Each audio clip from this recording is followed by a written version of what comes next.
Anything you need, Commander? What's your opinion on the last mission? I don't see how we could have done things any better. At least not without getting to Eden Prime sooner. And we were on the scene faster than any other Alliance ship could have been. Just trying to get a sense of where the crew's at. Thoughts? I've wasted enough of your time for now, Commander. We'll have time for personal debriefings later.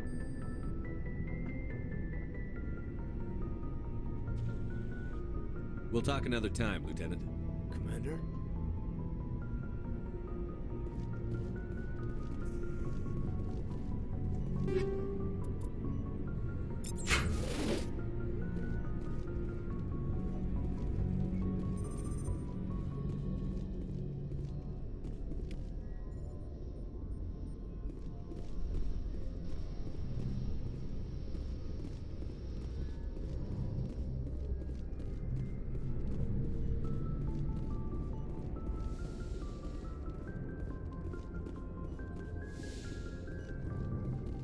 Yes, Commander? Is there something you need? How did you end up serving on an Alliance ship? I enlisted right out of med school. Earth always seemed boring to me. Too safe, too secure. I figured the colonies were teeming with exotic adventure. I wanted to travel the stars, tending the wounds of tough soldiers with piercing eyes and sensitive souls. Turns out military life isn't quite as romantic as I'd imagined. But humanity needs the Alliance if we want to keep expanding through the Traverse, and the Alliance always needs good doctors. So I stayed on to do my part.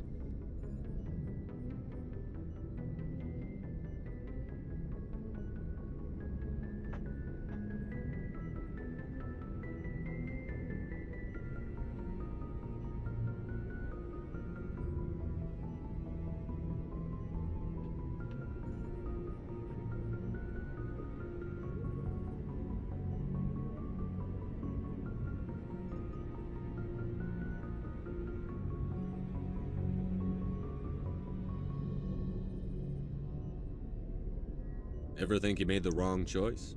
Sometimes I think about opening a private practice back on Earth, or maybe taking a position at one of the new med centers out in the colonies. But there's something special about working on soldiers. If I left the Alliance now, I'd feel like I was abandoning them. How well do you know the Lieutenant? I'd never worked with him before this mission. But he has an impressive service record, over a dozen special commendations. Tends to keep to himself, though. Maybe because of the headaches. It's not easy being an L2. I should go. Goodbye, Commander. Não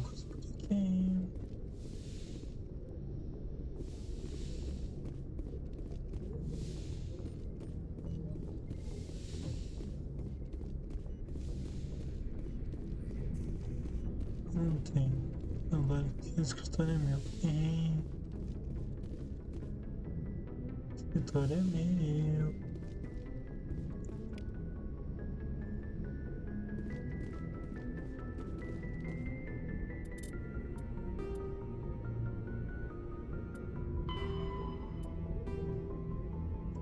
Sistema de código profissional militar da Aliança classifica ele toda pessoa em serviço. CPV consiste em uma letra e um número. CPV de um soldado indica proficiência na base. A carta indica o plano de carreira. O nome indica o nível de experiência conforme indicado pela legista. Notas, tais e recomendações. Todas as insignias são usadas.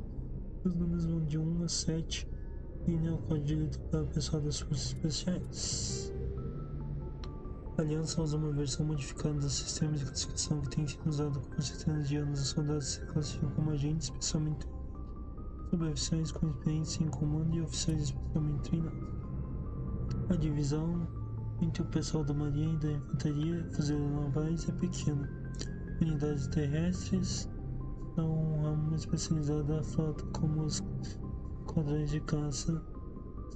A necessidade de um comando unificado é imposto pela utilidade da luta. Se a órbita não for controlada sem a marinha, o exército não faz sentido. Os fuzileiros navais, por uma questão de orgulho, conservam algumas de suas variedades tradicionais. Os níveis da aliança com a área de responsabilidade são tropas, soldados de terceira classe, soldados de segunda classe, soldado de segunda classe, soldado de primeira classe, soldado de primeira classe, cabo, sargentos, chefe de serviço, chefe de artilharia, chefe de operações, oficiais, segundo tenente, primeiro tenente, tenente geral major, tenente comandante, comandante de estado-maior, capitão major, capitão barra major, vice-almirante barra general, almirante, almirante da frente. A gente tá aqui, comandante do estado-maior. Mais um aqui. As cabines individuais têm 10 metros cúbicos de espaço. Nas embarcações maiores são comuns, conforme as naves ficam menores, aumenta o número de tripulantes que devem compartilhar cabines. As Asari preferem os compartilhados mesmo em grandes naves, enquanto que os enchidos territórios das Krogans fazem que seja impossível coexistir juntos mesmo nas menores naves. Nas embarcações menores, o normal é compartilhar a cama, ou seja, vários membros da tripulação designados para diferentes partes compartilham a mesma cama. No dia de folga, ele acorda a pessoa da cama, enquanto que o tripulante estiver de plantão pode dormir até o plantão do outro acabar. Compartimentos das naves espaciais podem ser isolados por compostos pressurizados em caso de descompressão. A cinematográfica de discussão explosiva é fictícia. Se um compartimento for perfurado ou sofrer tanto dano que os ocupantes morrem na hora, o último aéreo vaza lento o suficiente para que eles sejam capazes de alcançar equipamentos de proteção. Os compartimentos são equipados com aparelhos de emergência e de suporte vital, bolhas de plástico, prova de fogo com gás de ar. Os elços são pequenos quando arrumados, acomodam confortavelmente uma peça. Quando inflado, procedimentos de controle de danos cortam a ventilação de compartimentos em chão.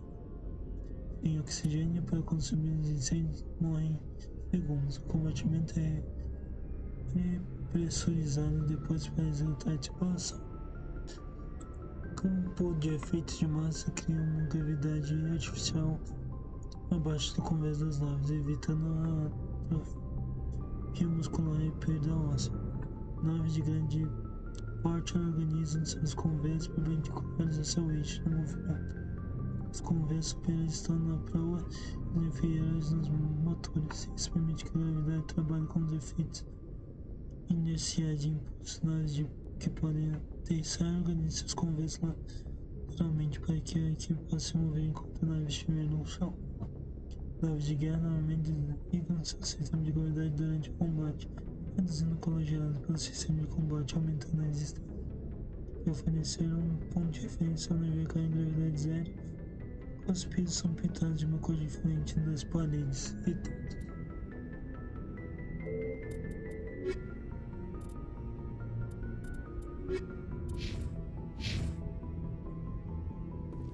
A minha cabine agora.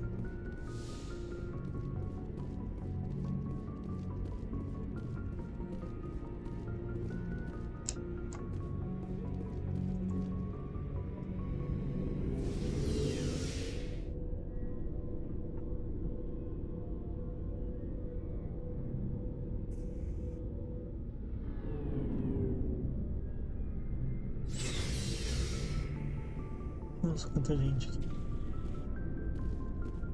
Tá. Falar com o Rex. Nice ship you've got, Shepard. What can I do for you? What's your story, Rex? There's no story.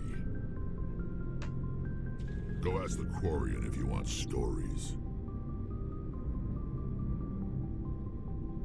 You Krogan live for centuries. Don't tell me you haven't had a few interesting adventures. Well, there was this one time the Turians almost wiped out our entire race. That was fun. I heard about that. You know, they almost did the same to us. It's not the same. It seems pretty much the same to me. So your people were infected with a genetic mutation?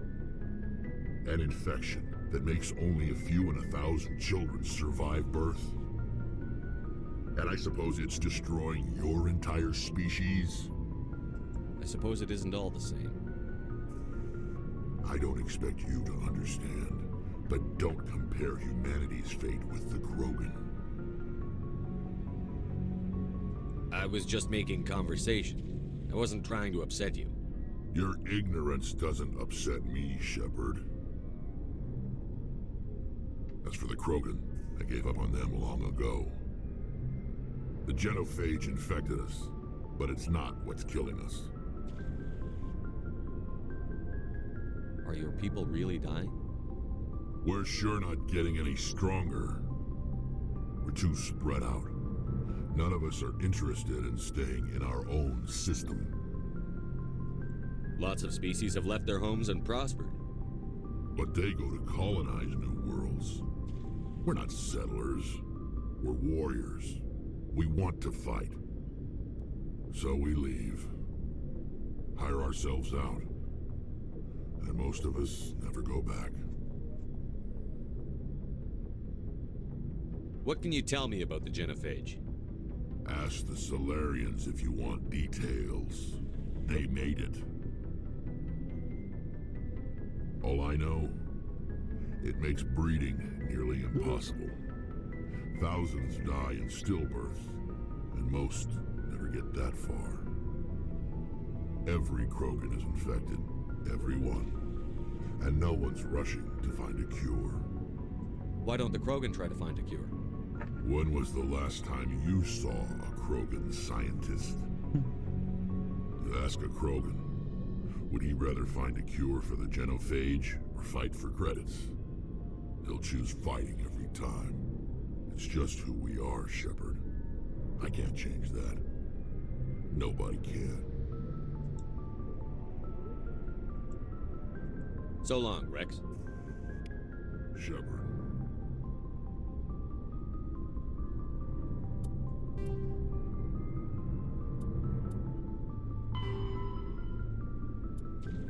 A membridade conhecida como genofagia foi criada para acabar com os rebeliões Krogan. Tinham dominado o Conselho somente o oportuno primeiro contato com os Turians, ou acessados do Conselho. Os dois lutaram contra os Krogan até chegar a um ponto de estagnação, mas os simples números e interesses pesados Krogan indicaram que a guerra não poderia ser vencida por meios convencionais. Colaboraram com os Solarians para manipular geneticamente um vírus que pudesse diminuir a enorme taxa de natalidade dos Krogan. O vírus da genofagia conseguia a energia necessária para se replicar a certas sequências genéticas chaves. Cada célula de cada de ser alterada para ser uma arma infalível. Caso contrário, os Krogan poderiam ter usado terapia genética para acudir os tecidos afetados, uma vez que uma cepa da genofagia já não conseguia encontrar mais genes para se alimentar. Ele morreria de fome, imitando o nível de mutação e contaminação. Esse defeito genético artificial é hereditário. Os Solarians acreditavam que a genofagia seria usada como uma posição que os Turians consideravam ingênua. Quando o projeto ficou completo, os Turians iniciaram a produção e implantaram o mundo de origem dos Krogans, suas colônias e todos os mundos ocupados foram infectados. A mutação resultante fez que apenas cada 1000 gestações Krogan chegasse ao fim. Não reduziu a fertilidade, mas sim a viabilidade da prole. Os fêmeas raramente são capazes de gerar filhos, tornando-se fêmeas aos líderes militares Krogan que lutam batalhas brutais. Os Krogans agora são uma sombra da sua antiga glória, ainda que as rebeliões tenham ocorrido séculos atrás, eles não podem esquecer da ordem. Sua incapacidade de enfrentar o uso da genofagia ainda é uma controvérsia armadamente debatida em círculos.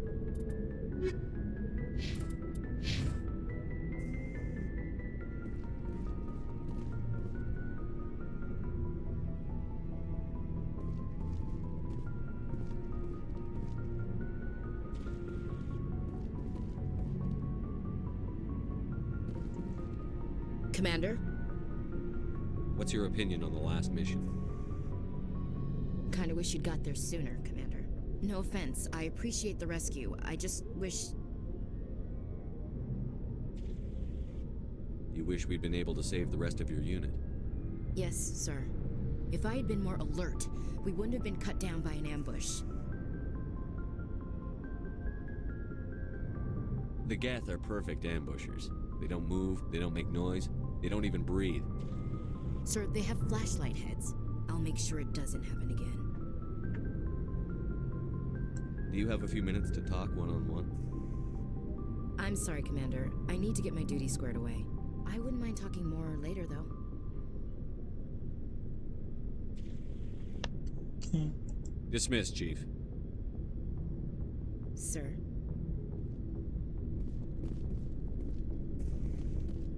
Eu, Tulian. Thanks for bringing me on board, Commander. I knew working with a Spectre would be better than life at CSEC. Have you worked with a Spectre before? Well, no, but I know what they're like. Spectres make their own rules. You're free to handle things your way. At CSEC, you're buried by rules. The damn bureaucrats are always on your back.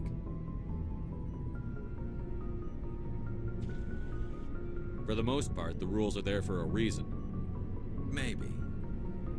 But sometimes it feels like the rules are only there to stop me from doing my work.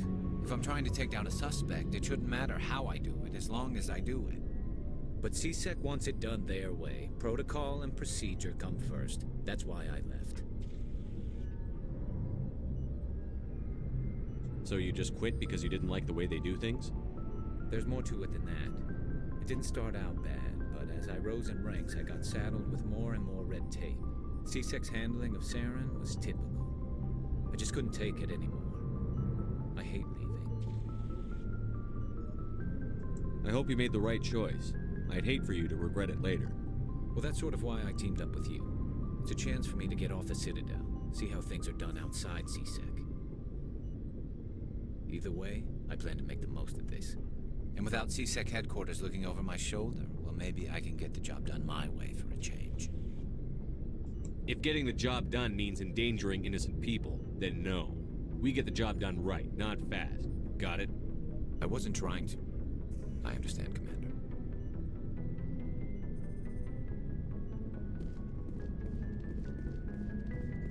Hey, Commander. Looking for some extra supplies before you head out? What have you got? Whatever you want. Armor, weapons, mods. It's not standard Alliance issue, but that's not necessarily a bad thing. Well, as long as you don't mind paying for it.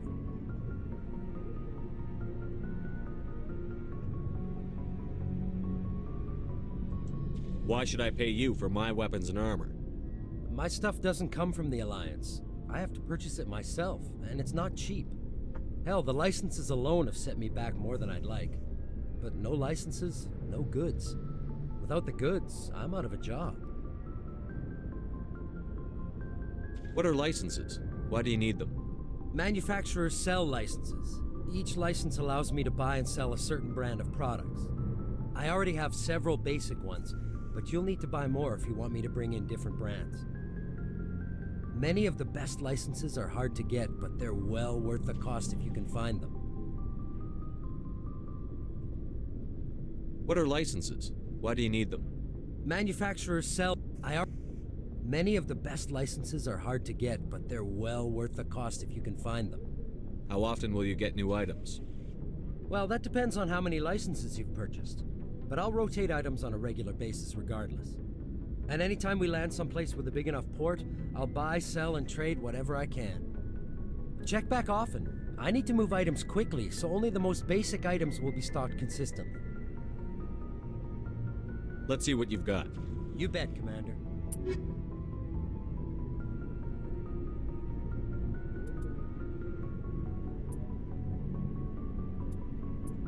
Nossa, o preço disso.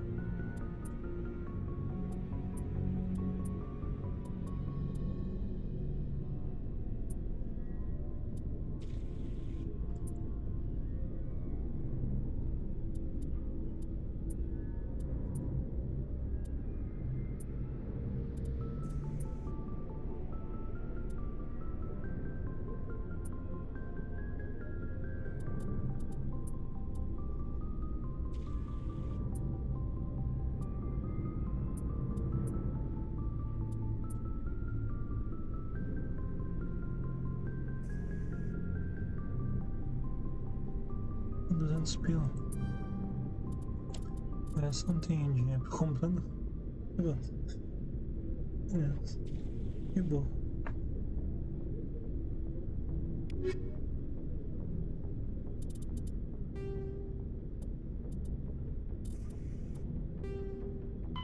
Biotics, Omni tools are handheld devices that combine a computer microframe, sensor analysis pack, and manufacturing fabricator. Versatile and reliable, an Omni tool can be used to analyze and adjust the functionality of most standard equipment, including weapons and armor, from a distance. The fabrication module can rapidly assemble small three-dimensional objects from common reusable industrial plastics, ceramics, and light alloys. This allows for field repairs and modifications to most standard items, as well as the reuse of salvaged equipment. Omni tools are standard issue for soldiers and first-in colonists. Legal. Vamos saber. Tem que ir pra baixo.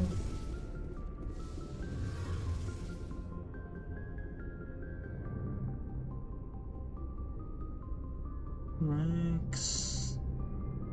Aqui tem atalho.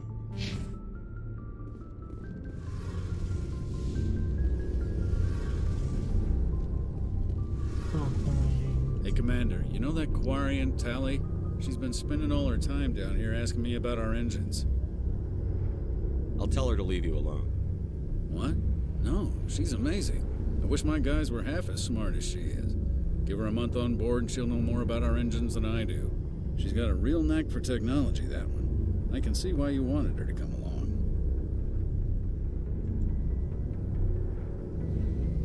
Fill me in on the IES stealth systems. How does it work exactly?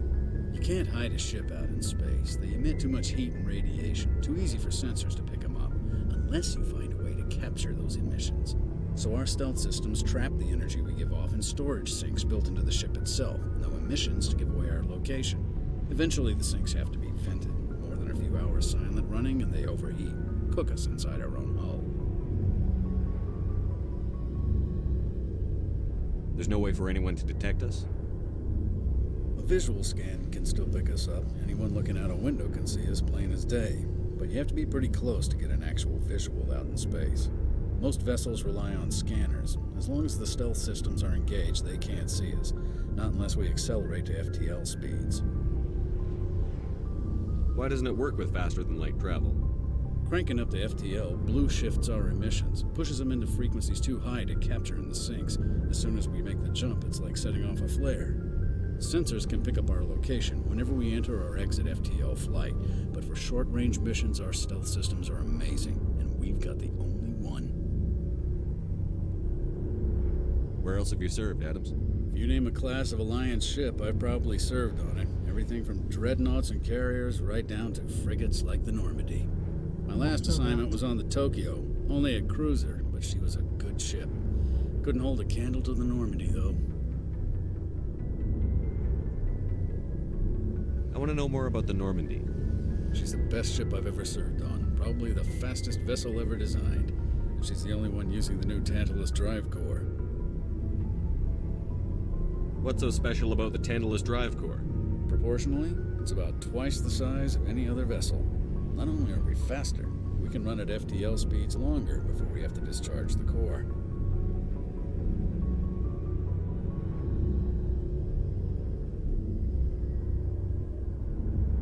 Carry on, Adams. Aye, aye, Commander.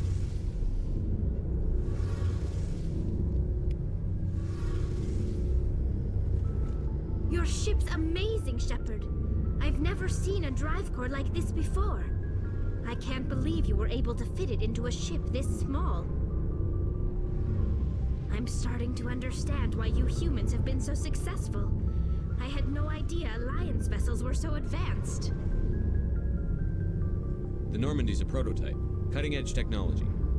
A month ago, I was patching a makeshift fuel line into a converted tug ship in the flotilla. Now, I'm sitting on board one of the most advanced vessels in Citadel space. I have to thank you again for bringing me along.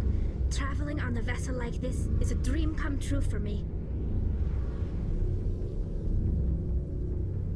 I had no idea you found ship technology so interesting. It comes with being a Quarian. The migrant fleet is the key to the survival of my people.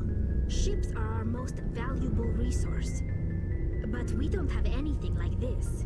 We make do with cast-offs and second-hand equipment. We just try to keep them running for as long as we can. Some of the fleet's larger vessels date all the way back to our original flight from the Geth. I can't believe your fleet's still using ships that are 3 centuries old. They're constantly being repaired, modified, and refitted. They aren't pretty, but they work. Mostly. We've tried to make ourselves as independent as possible on the flotilla, grow our own food, mine, and process our own fuel. But some things we just can't make on our own. A patch to maintain the hull integrity requires raw materials we just don't have. That's why our pilgrimages are so important.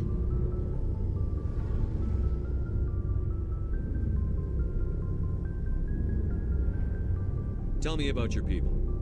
Our lives aren't easy. Resources are scarce, and we are constantly on the move. Everything we do must in some way contribute to the continuation of the migrant fleet. There are 17 million Quarians in the flotilla, and each of us relies on the others for survival. The bonds among my people are strong. Unfortunately, we have had to surrender many of the freedoms and civil liberties other species take for granted. What kind of freedoms? Well, it's illegal for parents to have more than one child. If our population grows too much, it would strain our resources to their breaking point. Of course, we also can't allow our numbers to become too few. If our population is in decline, the rule against single births is temporarily repealed. In extreme cases of population decline, incentives are even offered to encourage multiple births, though the Conclave hasn't had to take such measures in nearly a century. That's your government. The Conclave is our civilian branch of government. Each ship can elect a representative to serve on the Conclave and make decisions that affect the fleet as a whole. On matters that affect an individual ship, however, the captain has the final say. It's a tradition that dates back to the early days, when the fleet was governed by martial law. Fortunately, most captains nowadays are smart enough to have an elected council from their crew to give them advice and guidance. So the ultimate power rests with elected officials. In practice, the Conclave and the respective council for each ship tend to set the rules that govern our daily lives. But in theory, we are still under military jurisdiction. The 5 top-ranking military officials in the fleet serve on the Admiralty Board. These 5 have the power to overrule any decision by the Conclave in case of emergency. To do so requires unanimous agreement among the Admiralty, and they can only do this once. After that, the entire board must resign their posts. It's a safeguard that served us well. In nearly 3 centuries, the Admiralty Board has only overruled the Conclave 4 times. I want to know more about the Geth. I doubt I can tell you anything you don't already know. It's been almost 3 centuries since they drove my people into exile. All I know is the story of their origins, what they were when we created them, and how they turned on us. Interesting. The Geth were originally created to serve as an automated manual labor force. Initially, their intelligence was as limited as any VI. Over time, we made small modifications to their programming to allow them to perform more varied and complex tasks, bringing them closer and closer to true AI status. How come the Council didn't step in and stop you? This wasn't true AI research. We may have been skirting the bounds of the law, but we never did anything that was actually illegal. The changes were so insignificant, so gradual, that we were able to control them. Or so we thought. But one thing we underestimated was the power of the neural network. A million Geth thinking simultaneously created an inherently unstable matrix. So, the Geth share brain power? Many of the Geth's logic systems were designed to work in concert with other nearby Geth. Basically, the more of them you have in a group, the smarter they are. So there's some sort of group consciousness. No, nothing like that. They cannot share sensory data or information. Their programming cannot handle that much simultaneous input. Each Geth maintains an individual awareness and identity. The neural network only operates on a process-based level. It's basically the synthetic equivalent of a subconscious. But when they're in close proximity, they can coordinate low-level functional processes, freeing up more capacity for original or independent thought. That doesn't make any sense. I'm probably oversimplifying. The Geth are incredibly advanced and complex creations. All you need to know is that they get smarter when they gather in large numbers. As we built more and more Geth, their effective intelligence became more sophisticated, more abstract. One day, a Geth began to ask its Quarian overseer questions about the nature of its existence. Am I alive? Why am I here? What is my purpose? As you can imagine, this caused a near panic among my people. I don't see what's so bad about those questions. The Geth were created to engage in mundane, repetitive, or dangerous manual labor. That's fine for machines, but it won't satisfy a sentient being for long. The Geth were showing signs of rudimentary self-awareness and independent thought. If the Geth were intelligent, then we were essentially using them as slaves. It was inevitable the newly sentient Geth would rebel against their situation. We knew they would rise up against us, so we acted first. A general order went out across all Quarian-controlled systems to permanently deactivate all Geth. The Geth responded to this order violently. You can't blame them for fighting for their survival. We had no other choice. The Geth were already on the verge of revolution. By acting quickly, we had a chance to end the war before it began. The hope was that most of the Geth would still be little more than machines, incapable of organized resistance. But they had progressed much further than anyone anticipated. The war was long and bloody. Millions upon millions of Quarians died at their hands. In the end, we were forced to flee our own homeworld. We feared the Geth would pursue us, but they never came beyond the veil. Now we drift through space, exiles searching for a way to reclaim what was once ours.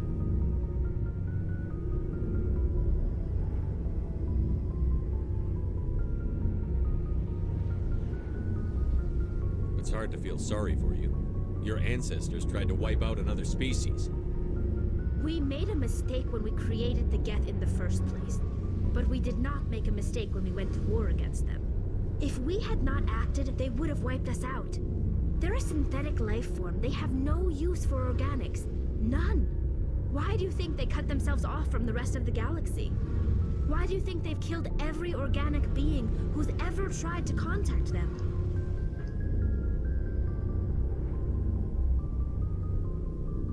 They didn't kill Saren. What does that tell you? The Geth are not innocent victims in all this. They're the enemy. They want to destroy us. Not just the Quarians. All organic life. That's why they've joined up with Saren. And that's why we have to stop him.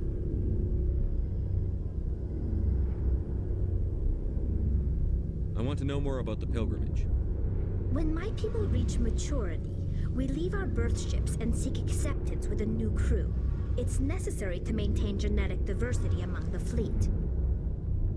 But no ship wants to accept someone who will be a burden on them. So, to prove our worth, we embark on a pilgrimage. We set out alone, leaving the flotilla and our families behind us. We only return once we have found something of value we can bring back to the fleet. This is presented as a gift to the captain of the respective ship we wish to join. If the gift is accepted, we are welcomed into the crew. Can a captain choose to reject the gift? That doesn't happen often. Most captains are eager to increase the size of their crew. It increases their own standing in our society. Even when a gift is not particularly valuable, the captain usually accepts it out of a sense of tradition. However, there is a stigma to presenting a substandard gift. It's not the best way to make a good impression on a new community. Most pilgrims don't return until they find something worthwhile.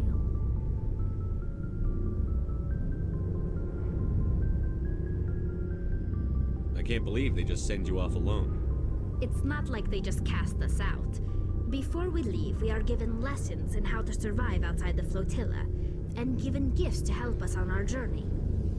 We also receive implants to fight off sickness and disease.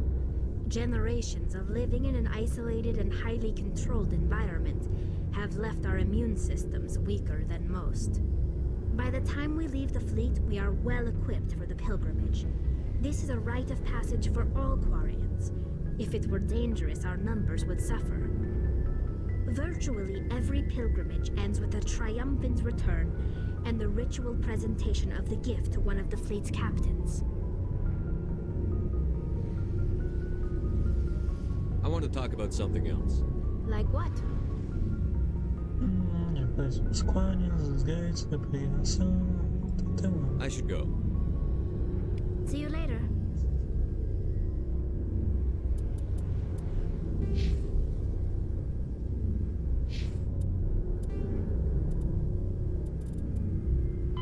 Larger faster-than-light drives use element zero cores to reduce the mass of the ship, allowing higher rates of acceleration. This effectively raises the speed of light within the mass effect field, allowing high-speed travel with negligible relativistic time dilation effects. Starships still require conventional thrusters, chemical rockets, commercial fusion torch, economy ion engine, or military anti-proton drive, in addition to the FTL drive core. With only a core, a ship has no motive power. The amount of ESO and power required for a drive increases exponentially to the mass being moved and the degree it is being lightened. Very massive ships or very high speeds are prohibitively expensive. If the field collapses while the ship is moving at faster than light speed, the effects are catastrophic. The ship is snapped back to sublight velocity, the enormous excess energy shed in the form of lethal Cherenkov radiation.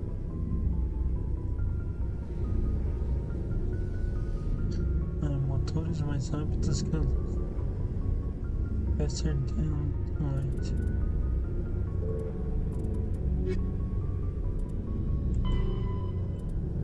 Tem bastante coisa dos Quarians agora aqui. É grande, cara. Eu não sou um bom leitor.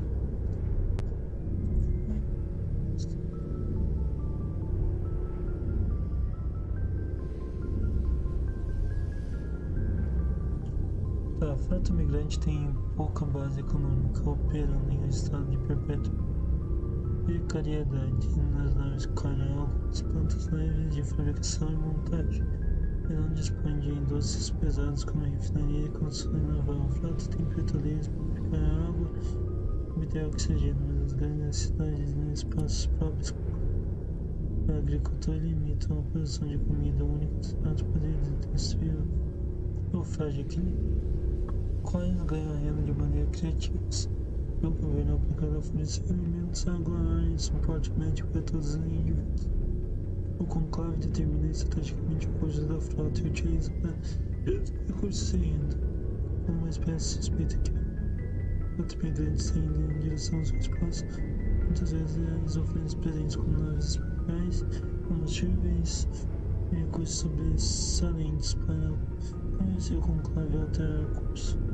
À medida que a frota passa por um sistema em chama de naves de mineração, trabalham em minerais próximos para extrair metais e matérias siliciosas de água gelada e compostos orgânicos. Mineiros Quarians são especialistas, os mineiros Quarians são especialistas em localização e extração de recursos na Espanha. Essa prática gera conflitos com as empresas que já estão explorando o sistema. Os grandes conglomerados de mineração gastam milhares lobistas em relações públicas, retratando os Quarians como pragas que devoram recursos de um sistema para o próximo. O maior triunfo dos Quarians são suas habilidades especiais. A maioria são meninos experientes, devido às tarefas de recuperação e reparação que fazem. Eles são engenheiros e técnicos especialistas, mais de uma vez as mesmas como lobistas contra os Quarians retratos por debaixo dos panos colocados. É que Quarians experientes na droga dinheiro especial por um salário menor do que outras espécies cobradas. Quarians são amplamente odiados entre as classes trabalhadoras. Quarians são vindos para levar as nossas empresas. E é uma resposta comum quando a frota se aproxima.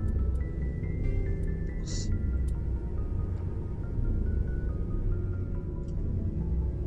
É grandioso.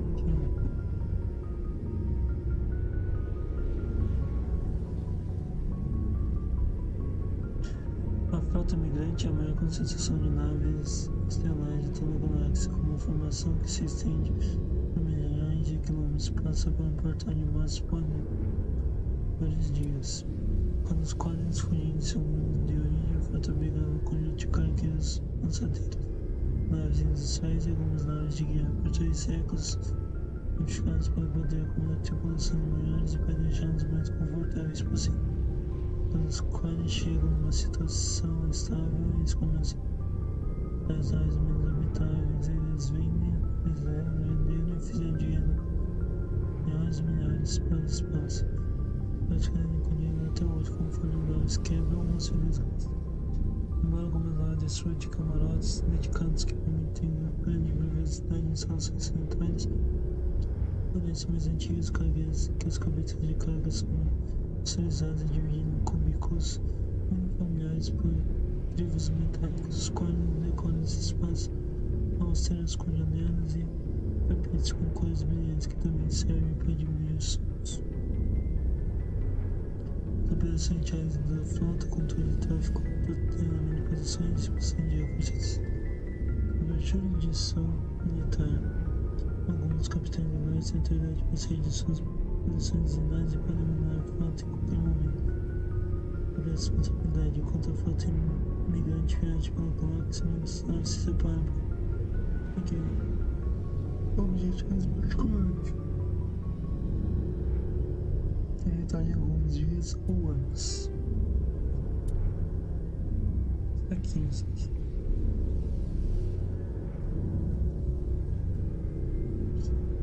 Das Quarians, na cidade de Portland. Então é tudo que a gente praticamente ouviu ela falando, acho que tá aqui.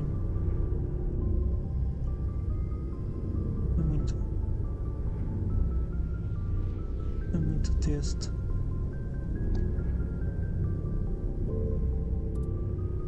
Vou só ler isso aqui.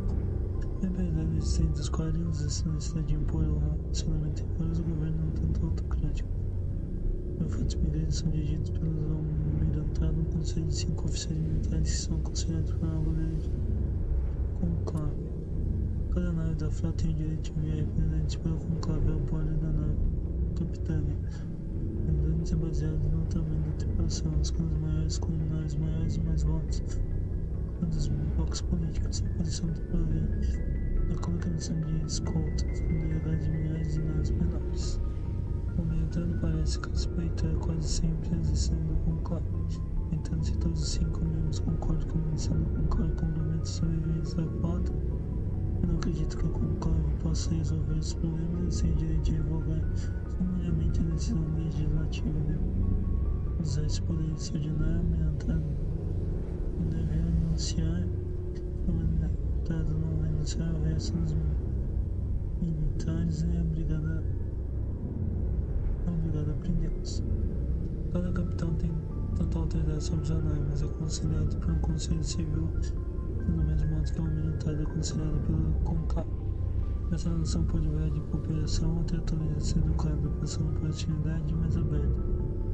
Cada capitão que ignora seu conselho sem uma boa razão é destituído do comando do almirantado. Uma das naves Quarians são de propriedade dos clãs que concentram seus comprar embarcações usadas por vendedores particulares. As grandes naves significam prestígio para clãs grandes e ricos. Menor também significa status para um pequeno clã com riqueza mas só o suficiente para pagar uma nave privada. Os capitães das naves dos clãs não podem ser dispostos. Comentado. Assim, capitães abusivos são apenas um problema familiar quando não interferem nas operações da frota. Tem mais coisa?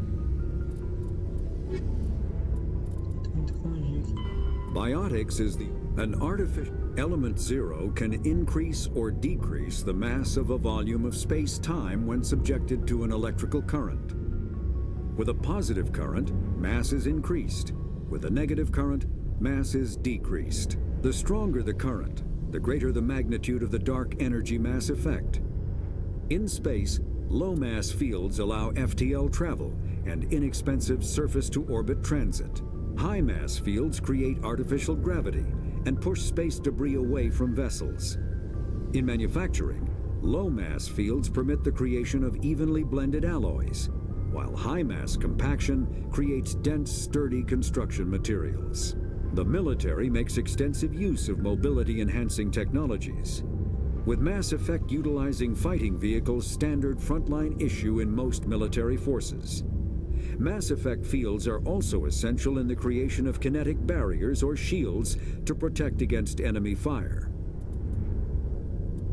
Outra coisa que não lembro muito magia que também. Biotics is the ability. Element Zero can. Omni-tools are. Mass relays are feats of Prothean engineering. An artificial intelligence is a self-aware computing system capable of learning and independent decision-making. Creation of a conscious AI requires adaptive code, a slow, expensive education, and a specialized quantum computer called a blue box. An AI cannot be transmitted across a communication channel or computer network. Without its blue box, an AI is no more than data files. Loading these files into a new blue box will create a new personality, as variations in the quantum hardware and runtime results create unpredictable variations. The Geth serve as a cautionary tale against the dangers of rogue AI, and in Citadel space, they are technically illegal. Advocacy groups argue, however, that an AI is a living, conscious entity, deserving the same rights as organics. They argue that continued use of the term artificial is institutionalized racism on the part of organic life. The term synthetic is considered the politically correct alternative. Inteligência sintética, né?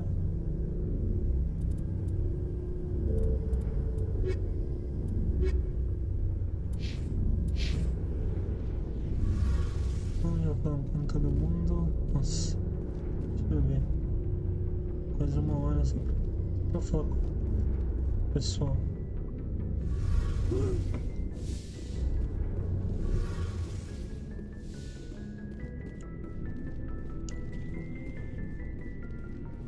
Bom, já que já falamos com todo mundo, então elevador mesmo. Do outro lado.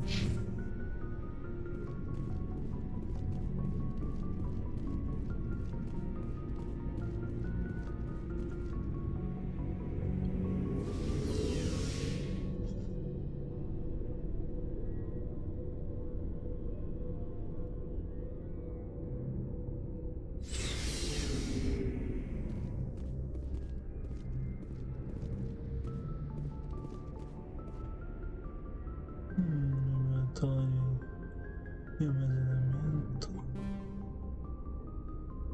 enfermagem,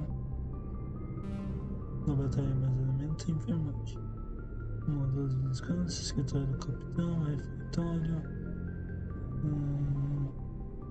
um caidão, mas lá pra cima.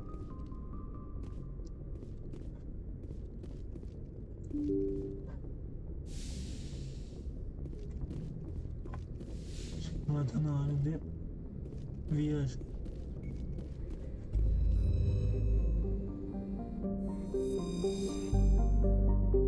Muito conhecido pelos distintos proteus, tem sua relação no espaço ideal, atuou como capital do Conselho da Cidadela. Formado através da mutação, comporta um valor de 1.2G. Padrão 02 de sítio, simulação 0.3 presídio. Magnitude total 44,7 km. População 13 milhões, incluindo os creepers. Peso bruto nas metas.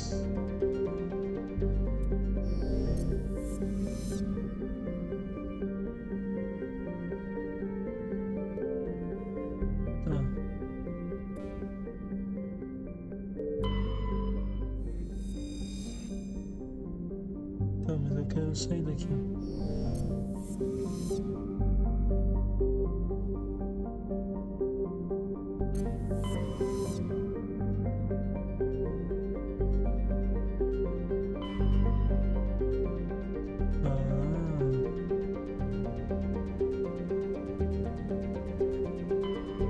Então acho que então é pra cá. Apesar que... Quer ver lá que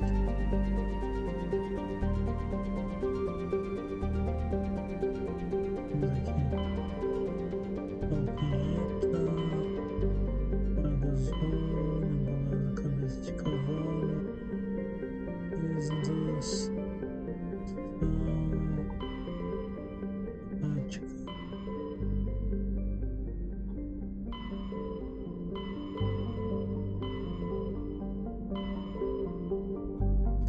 Tá, então onde tem isso daqui tem. Tá, deixa eu tô pensando em ir aqui no. Primeira vez. Antes de ir pra.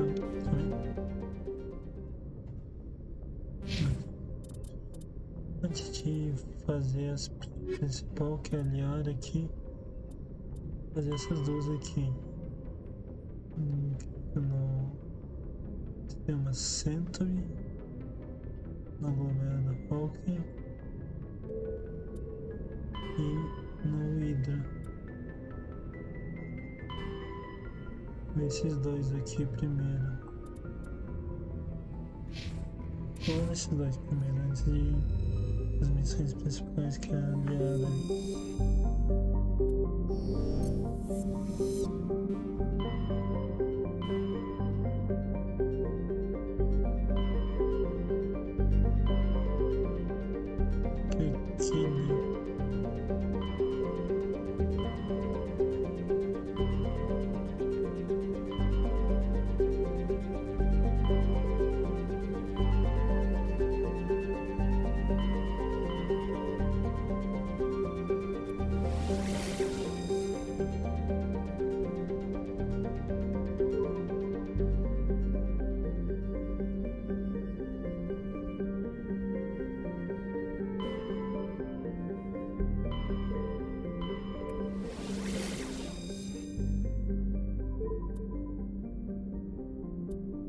Tem alguma coisa aqui.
Isso daqui é leituras estranhas. Não. Para o sistema Ida no aglomerado Argos ou investigue. Isso daqui.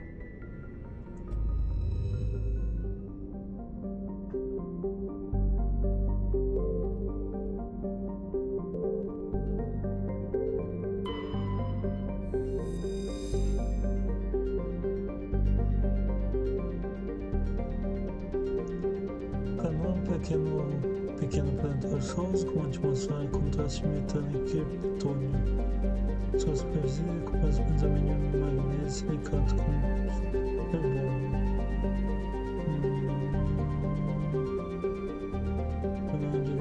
Foi derrotado. Foi andante, vinha com linguagem poderosa, de militar, uma das poucas símbolos de resistência. Só lembrando da maneira que usou seu envelope para poder os cargos mais diferentes, seus poderes morrer para sendo seu amante. Os fizeram aleatoriamente de vingança. Mortes e combate. Assassinatos hoje em dia, muitos clones tomaram aquele sangue de chama.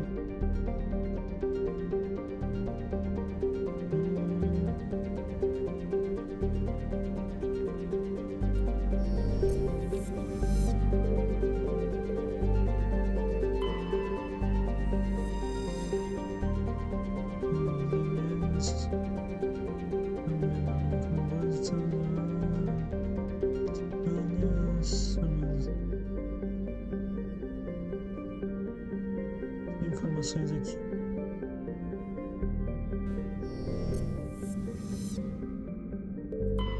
Message coming in. Patching it through. General distress call.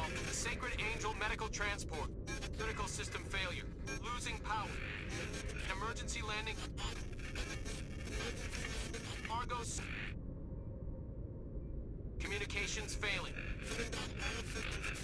Life support and emergency transponder. Won't last.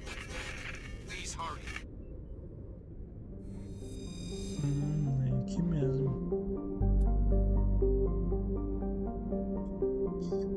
Perigo de colônia nível 2. O planeta ético, com atmosfera de dióxido de carbono muito gente. Polínica, com depósitos de tesouro mineralógico. Minerais pesados, sendo com os alimentos trazidos da atividade vulcânica, mais perigosos, muito caros pelo pouco tempo. São animais que não declaram envolvimentos também se tornam para Vênus. Respontou em todas esses raios. Dia. Isso aí. Bom, é amigos aqui que eu tenho que. Agora esse aqui é amigos que eu tenho que. Então aqui é só explorar, né?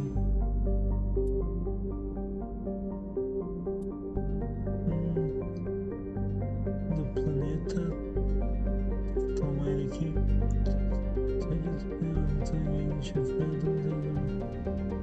Por esse motivo, cabeça que tem esse aqui na coluna.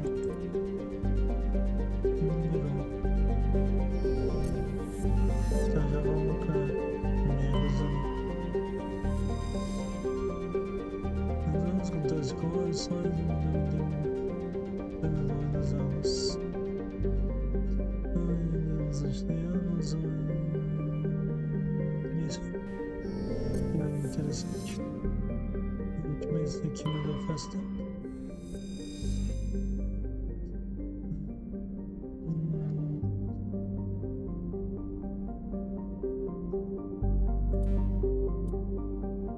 Expressão de depois de gás.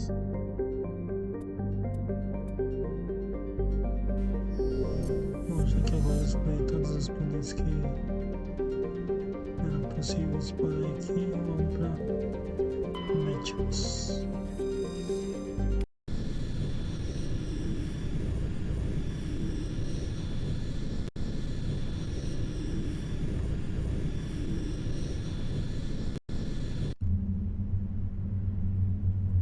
Interessante.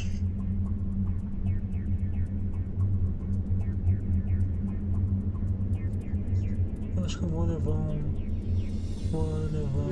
a Ashley e vou levar o Garrus.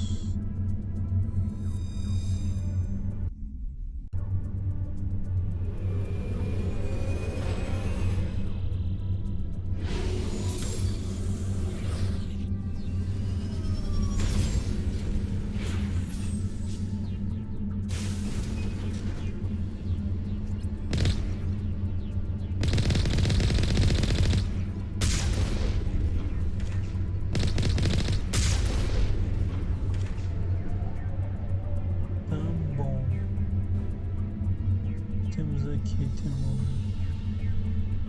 uma aqui, sinal localizador, anomalia, vamos para o sinal localizador aqui.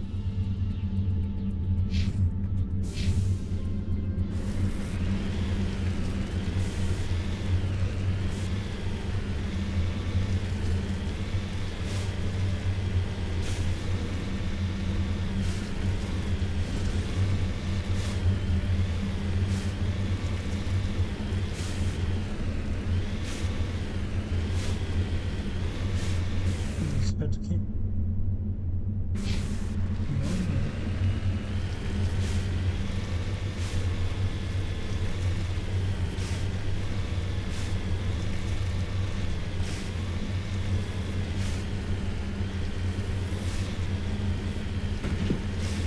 The signal's coming from that downed ship. Careful, Commander. I've got a bad feeling about this. Get! It's a trap. Shit.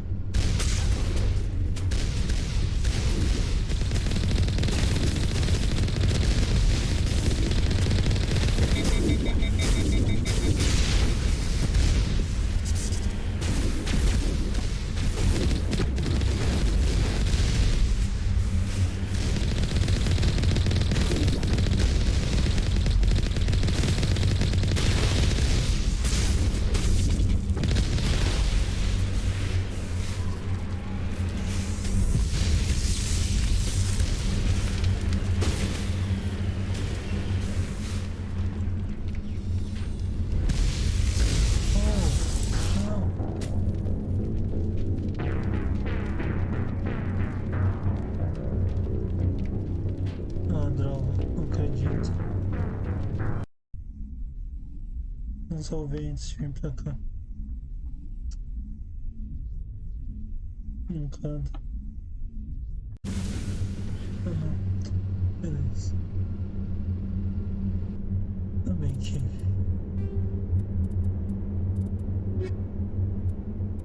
Nossa, eu tô cansado de ler isso daqui, cara. Ela vai se expandindo, aumentando seu nível de vida, cresce a demanda de sincronizações de baixos. Novas edições contêm bastante. São muitos sistemas que têm apartamentos menos espalhados e a fundação das anteparadas mantidas pelo perigo do espaço. Danos que nos anos recentes, a G5 substituiu cada aliança usou equipamentos particulares que tinham disposto a render prospecções mineralógicas na fronteira. Os dados dessas à disposição do público para impulsionar o desenvolvimento corporativo devido ao custo de viagem e ao perigo que se expõe ao trabalhar em mundos hostis. Dificilmente é uma atividade proveitosa. Tem os metais leves, metais com baixo peso atômico são usados para séries de veículos. Metais pesados, metais pesados com elevado peso usados para construir componentes para equipamentos, elementos de crocodilo. Platinas são especialmente úteis. Terras raras, a maioria dos materiais para escolher alimentos radioativos ou magnéticos. E gases, diversos gases são necessários para a sobrevivência e todas as formas de vida inteligente conhecida. Alguns são usados de forma habitual como combustível.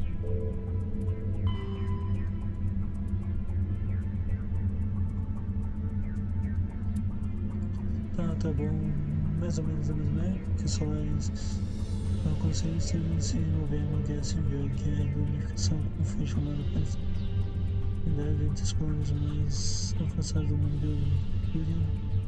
A palavra para ser controlados por chefes locais, muitas coisas vêm se que eles influenciam e estimulador do governo como ensinar a xenofobas. Colonos consideram seus herdeiros ou marcos faciais membros das outras colônias, tornando-se ou comum. A guerra finalmente correu e foi mantida de forma estritamente diplomática. E recusou-se envolver os anos de luta, os mandadores de facções, e finalmente teve devido a isso que os demais países se viram forçados a pôr fim às lutas renovadas com Iraque. Embora a paz tenha sido restaurada, levou vários a rivalidade entre colonos desapareceu completamente. Hoje em dia, a maioria das histórias os marcos sociais das colônias iráticas. Tem um termo tocado nesse momento que é falso e mentiroso, também magia de vários políticos.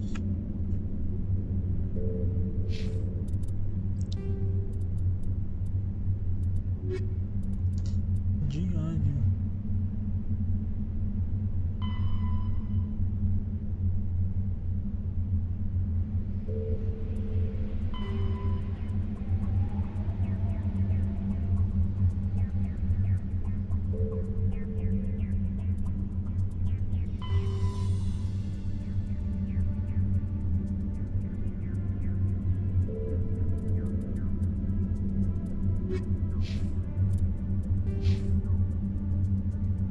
É verdade.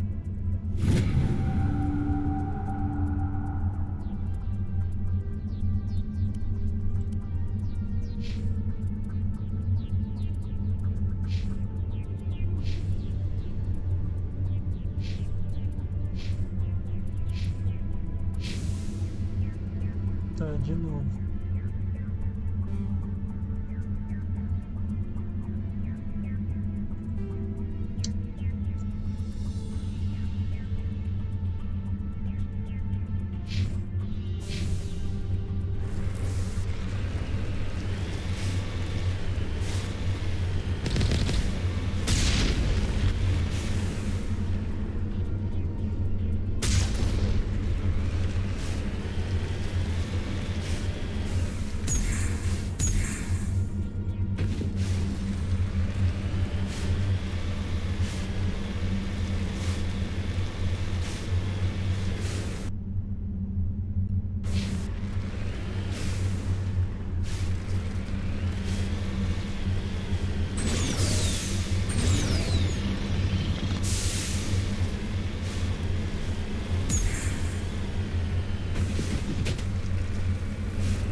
The signal's coming from that downed ship.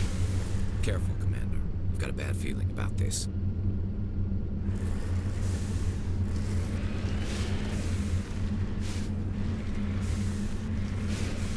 Careful! It's a trap.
Sair do veículo.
Ready.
Já foi completado.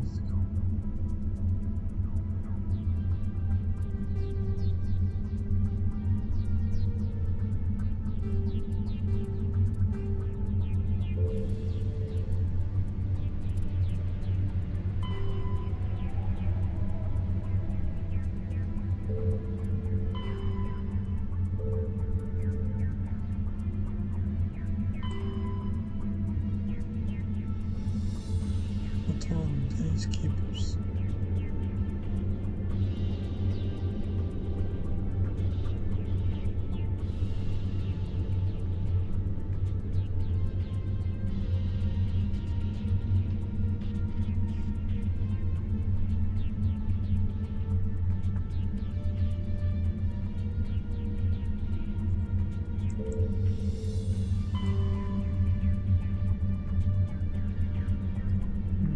Entendi.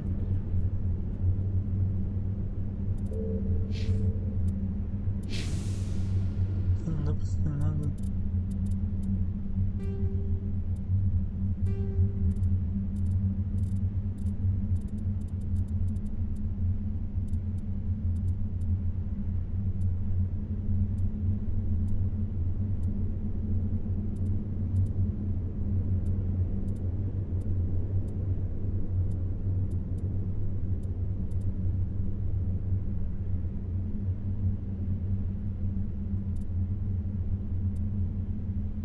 Magia ruim. Um banho na granada.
Cover me.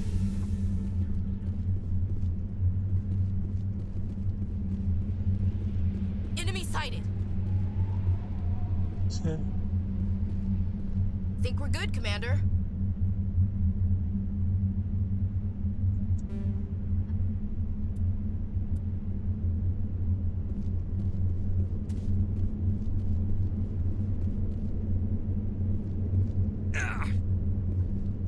Not now, Shepard.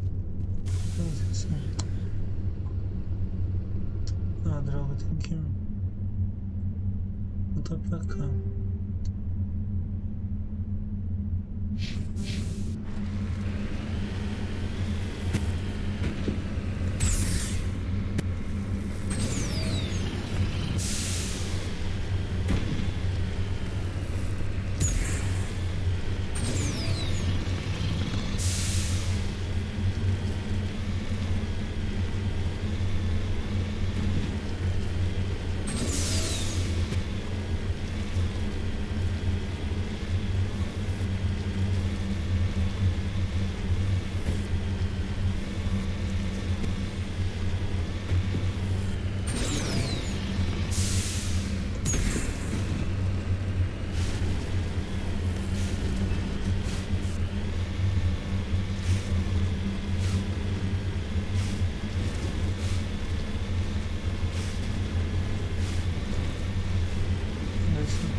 quer dizer que já foi eliminado. Aqui talvez eu tenha que vir com Atari. Deixa eu fazer isso.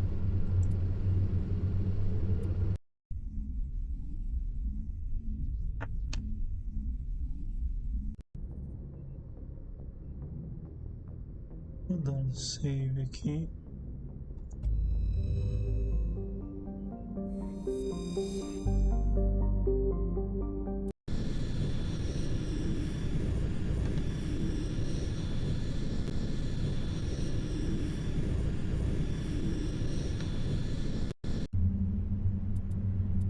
Vou cortar ali e colocar aí dentro.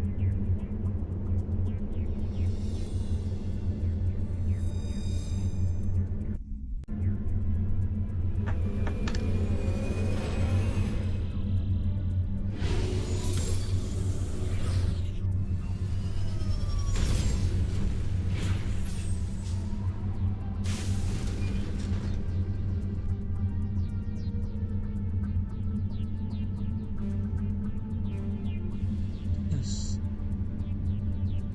Acho que aqui bugou de novo.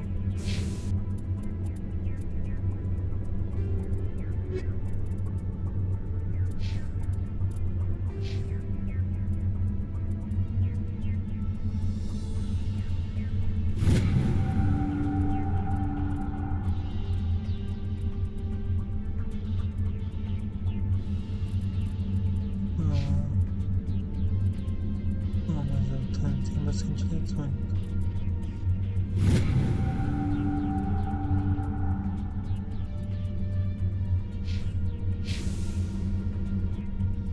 Não quero vir aqui não.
Não tem problema que eu vim com os 2 milhões de eletrônicos.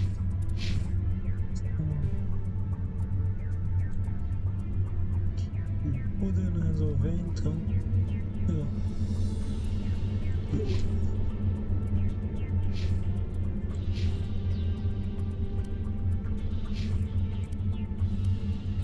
Não quero levar esse capacete não.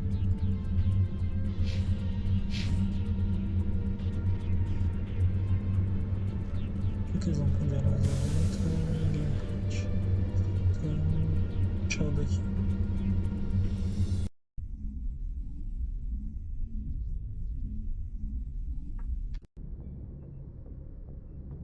Uma outra hora eu volto aqui. Tá.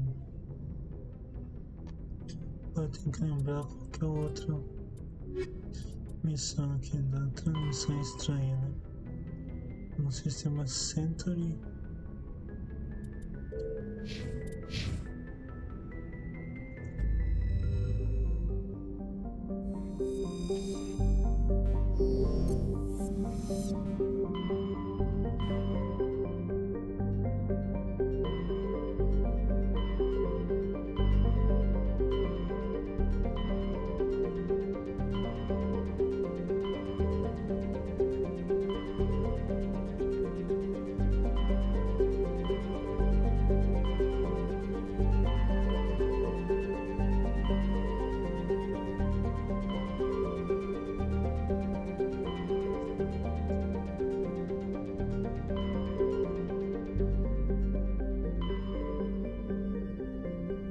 Eu não sei onde que fica.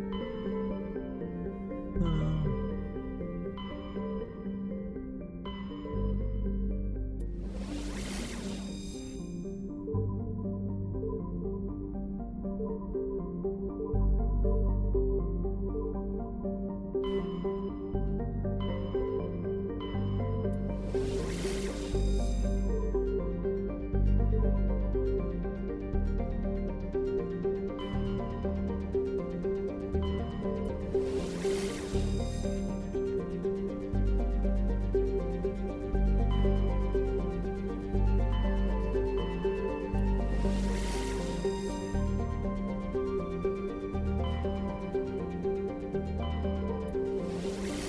Aqui,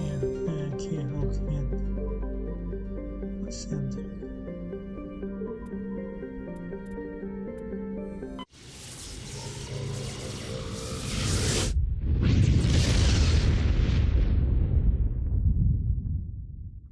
Message coming in, Commander.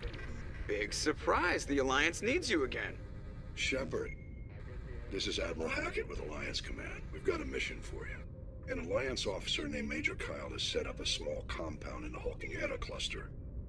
He's attracted a number of followers, mostly biotics. He's become an outspoken critic of the Alliance, and we believe he's mentally unstable. This could be trouble, Shepard. What kind of proof do you have that the Major is dangerous? 3 days ago, we sent 2 Alliance representatives to meet with him at his compound. They've disappeared. We believe Kyle and his followers killed them. That compound is a cult, Shepard. They call him Father Kyle now. He set himself up as some kind of religious leader.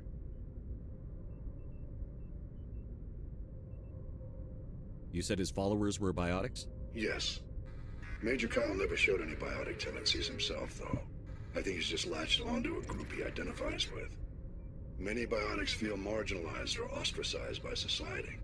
Kyle probably sees them as victims who need his protection, and they see him as someone who will fight for them.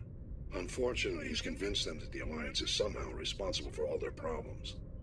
We can't let him go on like this. What were those Alliance representatives going to talk to Major Kyle about? They wanted to bring him back to an Alliance facility for treatment. Major Kyle served us faithfully for many years. We weren't going to abandon him. Given his state of mind, however, he probably saw them as a threat. We're almost certain he had his followers killed him. What else can you tell me about Major Kyle? He used to be a model soldier, but something happened to him at Torfin. Too many Alliance soldiers died under his command. Couldn't cope with the guilt. His psych evaluations showed he couldn't handle the stress of command anymore. He was given an honorable discharge in early retirement. We'd hoped he would get better in time, but we underestimated how far gone he was. Now it looks like it's too late.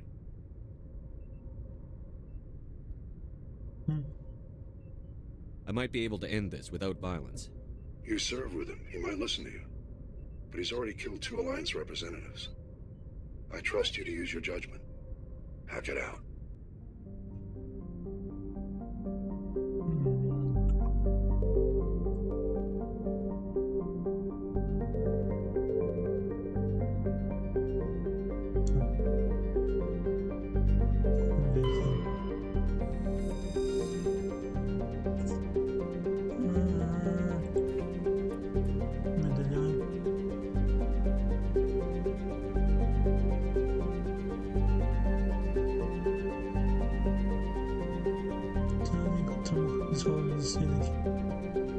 Ela se encontrou na Liga de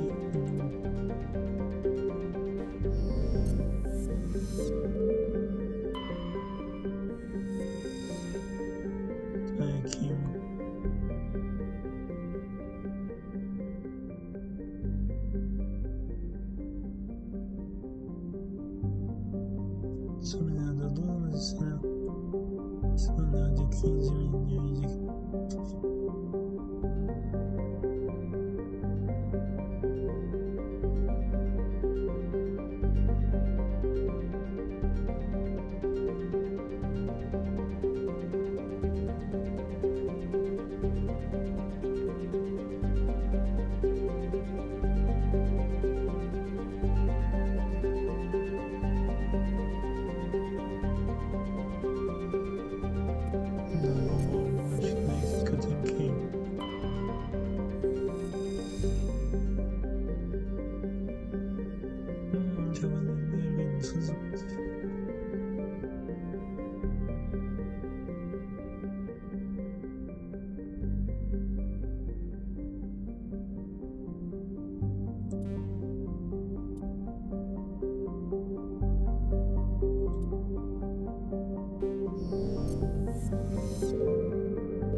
Aterrissar.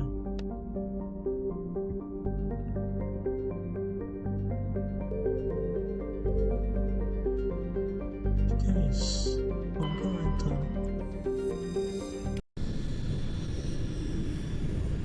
Deixa eu ver como é.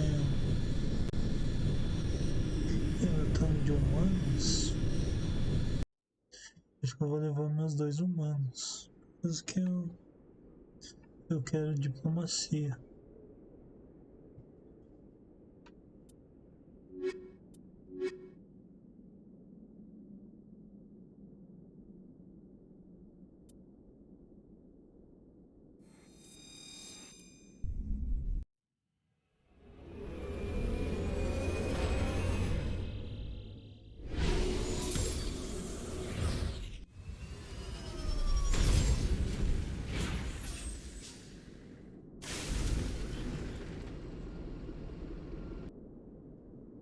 Bom, aqui temos a explorar aqui.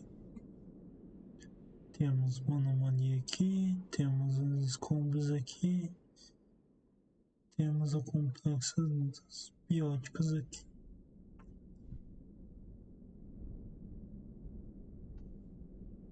Que eu devo chegar para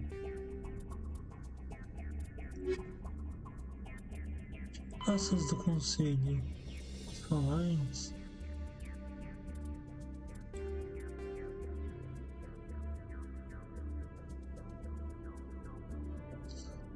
Pessoal, desculpe, mas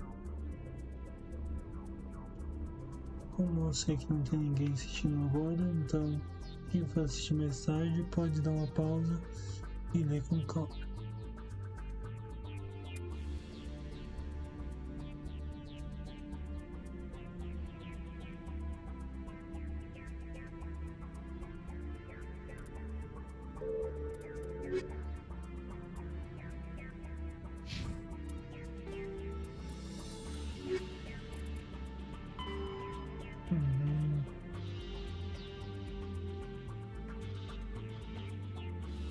Tem que ir ali mesmo.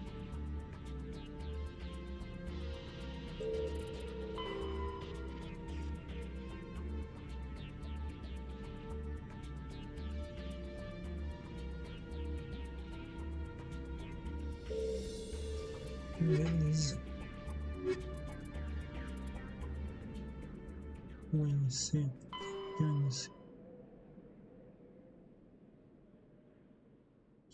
Tá, então vamos lá. Primeiro, vamos aqui. aquele sonomaníaco.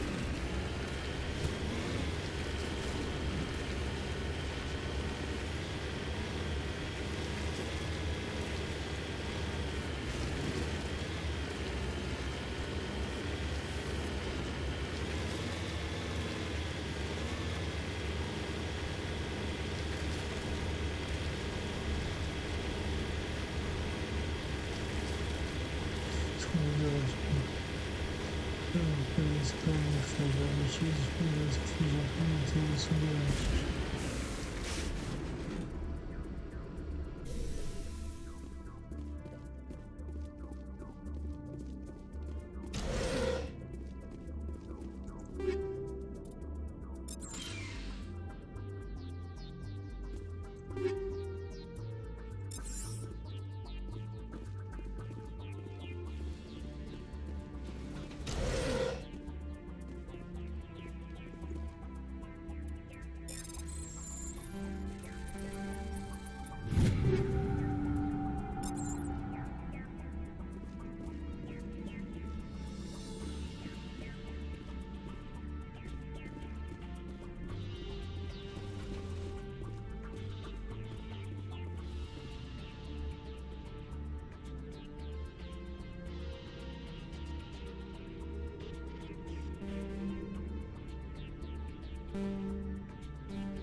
Vamos ter um novo atrás.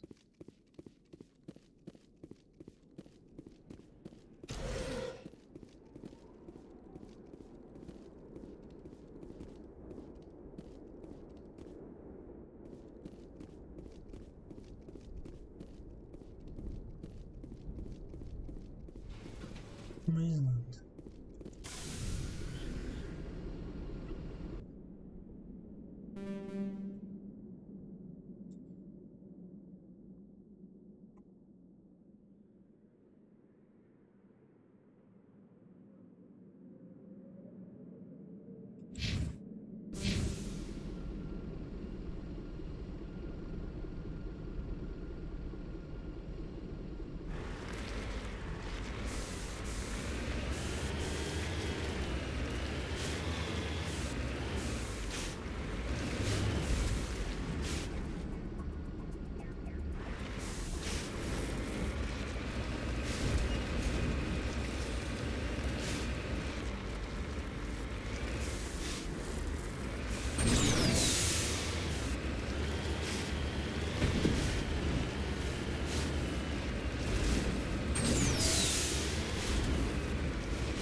Yes, sir. Ready.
Esse aqui não dá pra pegar agora.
On your order.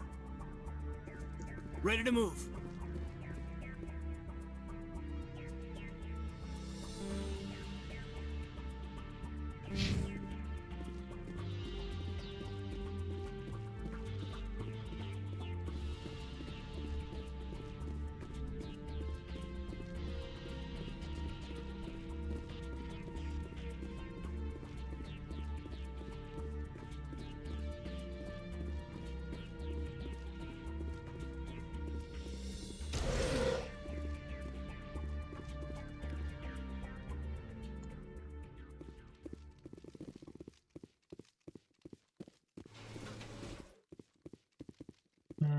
Aqui.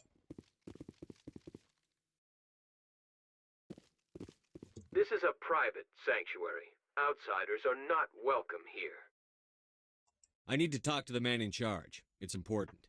Father Kyle wants nothing more to do with the Alliance.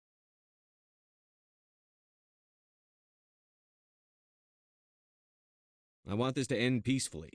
If he doesn't see me, people could get hurt. We won't let you take Father Kyle away. He protects us. We need him.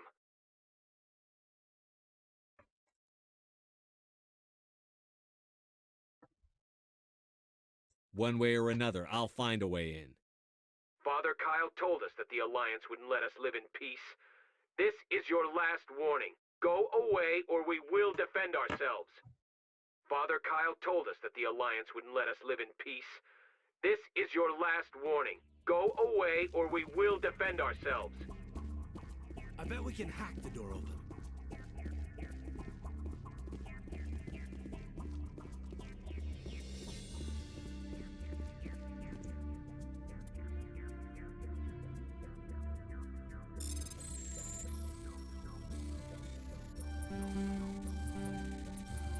The compound is under attack!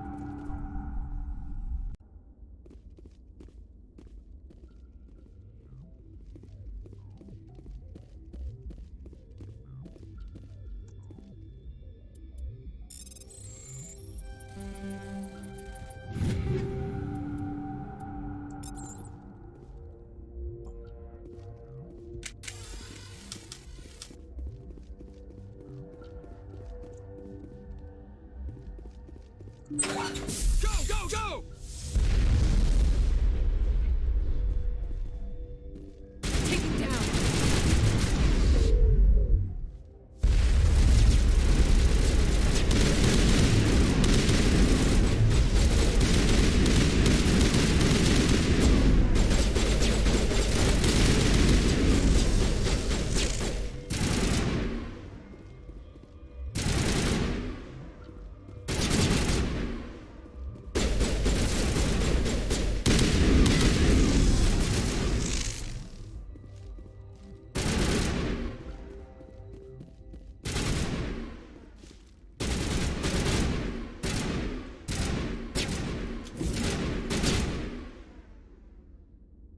I will destroy you!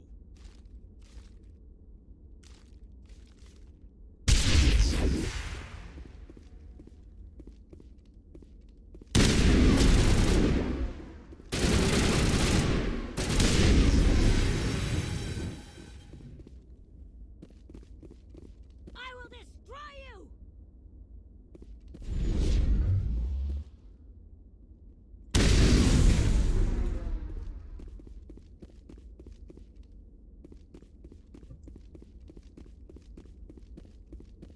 I will destroy you!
Say the word. Waiting for orders.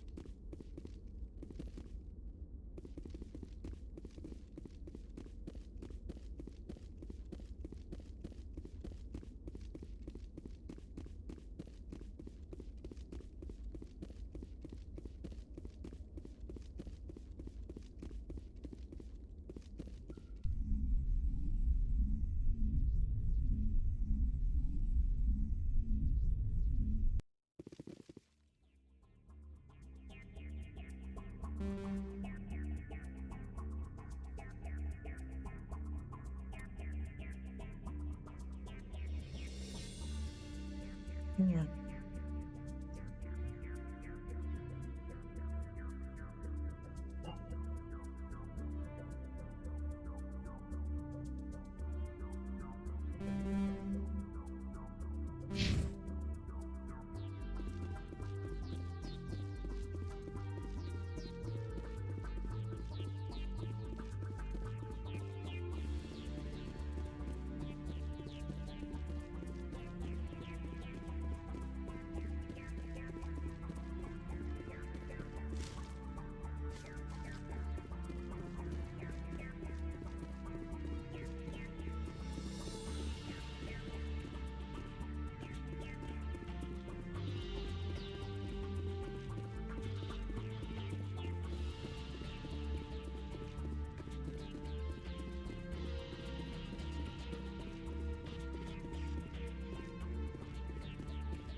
Got it.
need to turn back, Commander. You're going beyond the range of the operational area.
Já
Caramba, nem sei, tem que.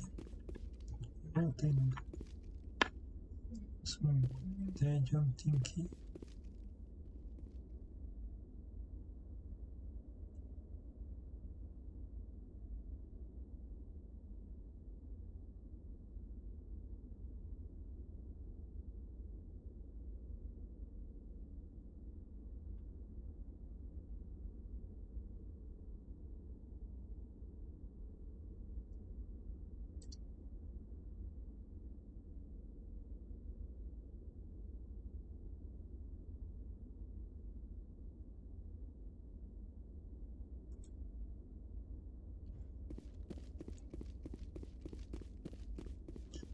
Próxima ideia de onde tem que ir.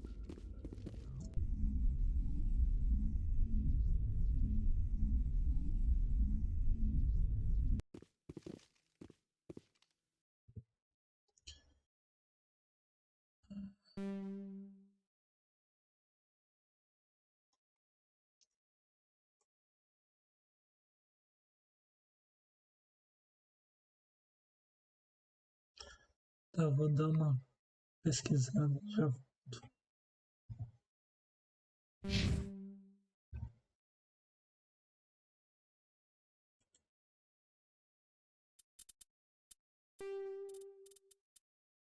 Iniciei mais devagar.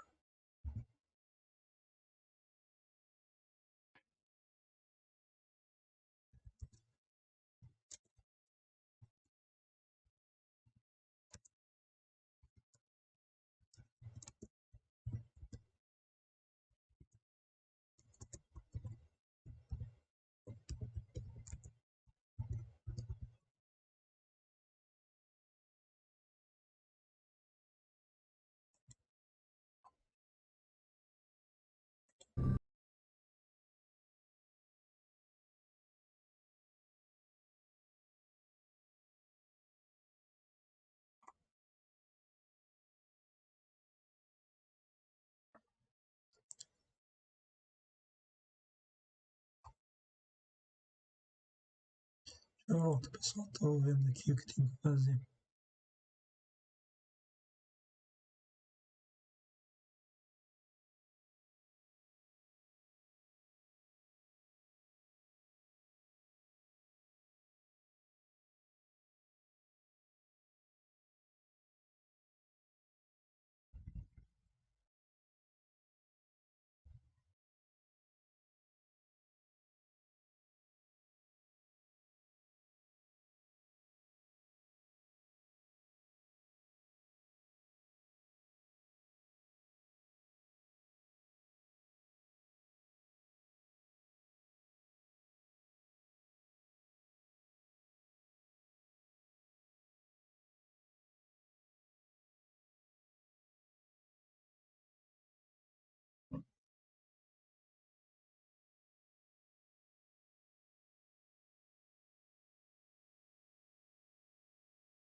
Beleza.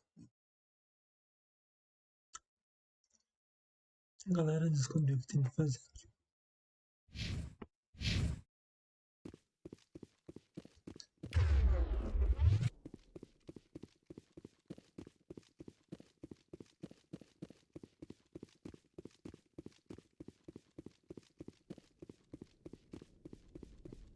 E aqui. Isso aqui eu não tenho.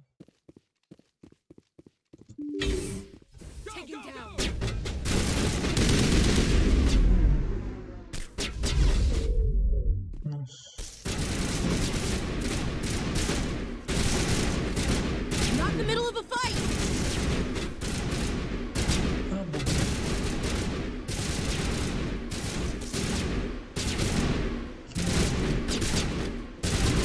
Here. Not now, Commander.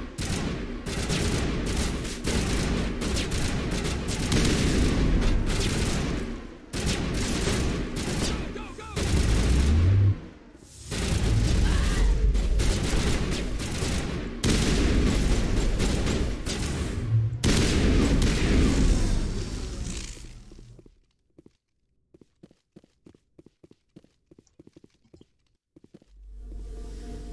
go! Go, go, go!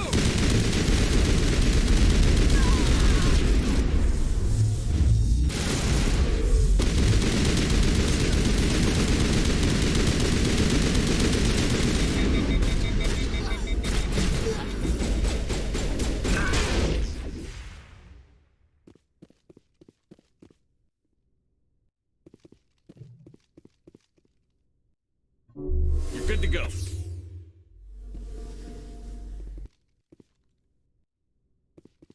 Take out those hostiles!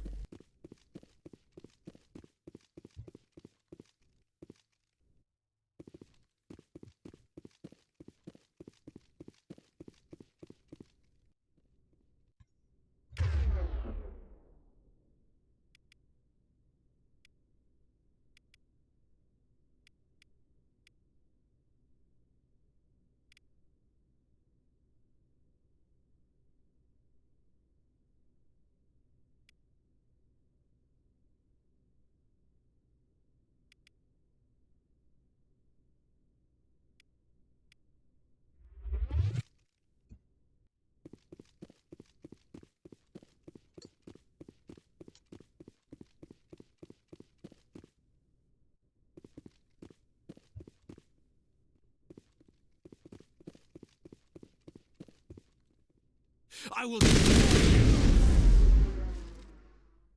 Get down!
That's it. Bag 'em and tag 'em.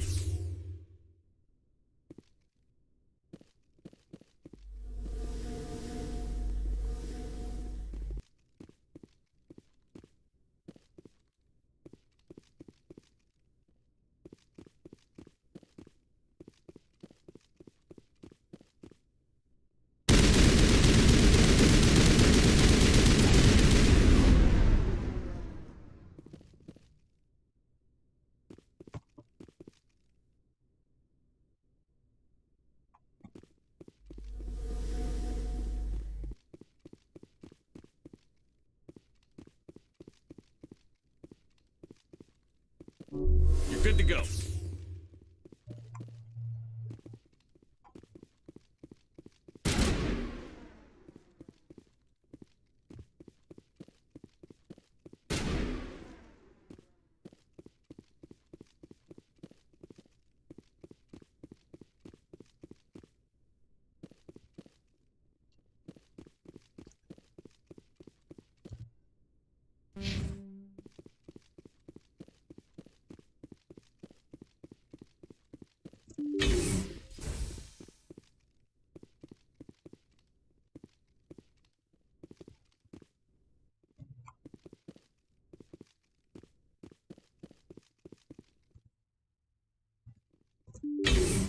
Go, go, go!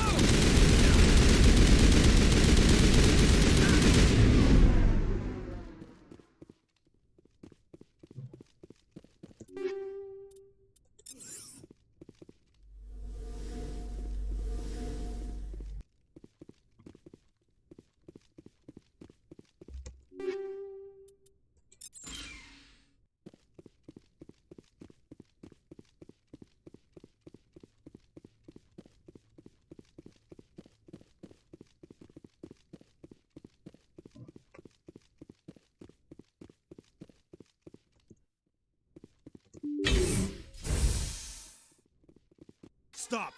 Let no more of my children die. There has been enough killing. This is not what I wanted. You're just like the ones who came before. Why can't the Alliance just leave us alone? What happened to those other Alliance officers? The ones who came before me? They wanted to take me away from here. They wanted me to abandon this place, turn my back on my family. They spoke blasphemy. I did what I could to make their end quick and painless. I had no other choice. It was necessary to protect my children. Only I can keep them safe. Most of your followers are dead because of you. If you really care about them, surrender now before anyone else gets killed. I respect that you have come under a banner of peace, but I cannot do as you ask. If you take away their father, my children will be helpless.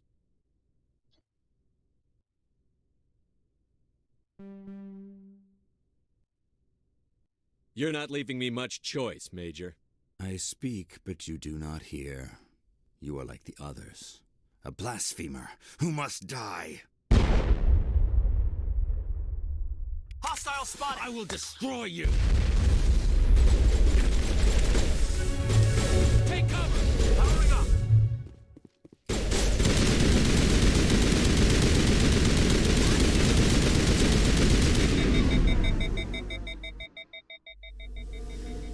All clear, Commander.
Anything you need, Commander?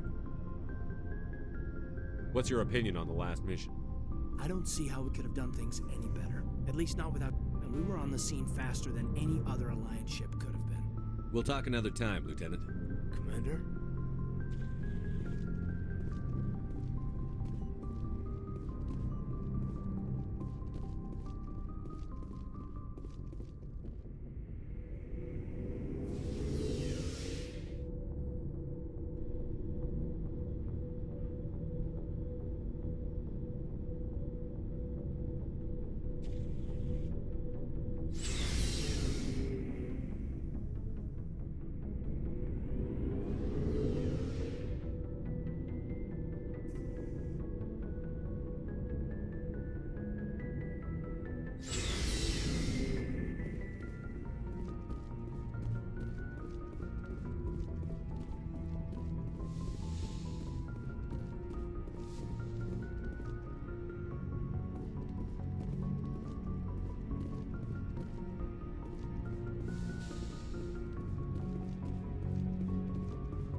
Message coming in.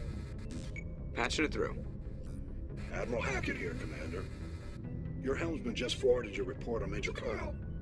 We never like to see civilian casualties, but I think we all knew how this was going to end. You did what you had to do. The news vids are going to pick up this story for sure, but we'll keep your name out of it, Shepard. Hackett out.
its current rate of acceleration, the asteroid will collide with Terra Nova in approximately 4 hours. Analysis. Torches must be disabled to cease the acceleration. Hello. I heard your transmission. Can you hear me? You haven't found me yet, but I can't talk long. Shut down the fusion torches. I'm going to die. God, I hope you're hearing this.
Direction. I don't know who you are, but I'm damn it.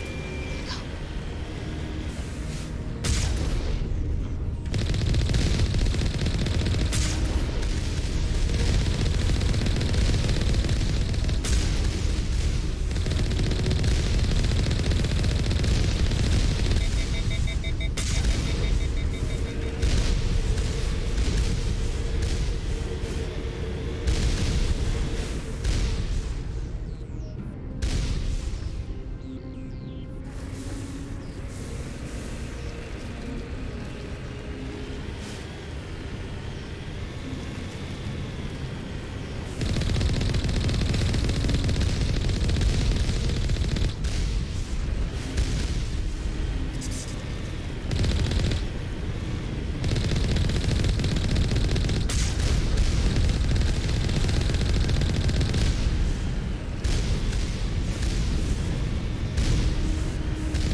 Batarians. Check! Check!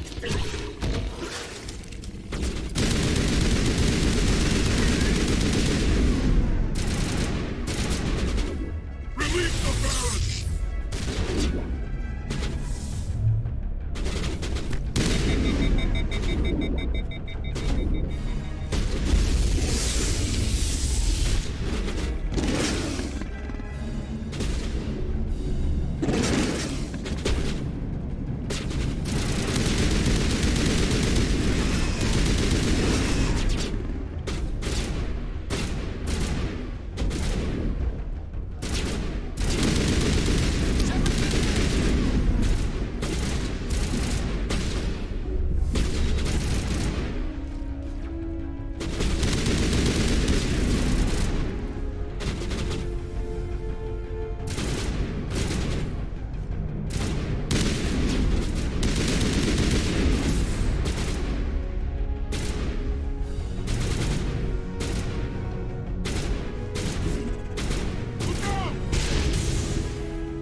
Can you hear me?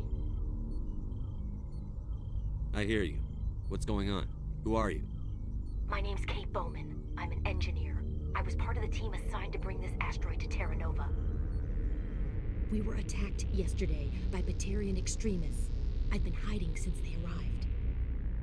I think they know the torch went out. Stay put. I'll get those other torches offline as soon as I can. Thanks. I'll contact you when I can.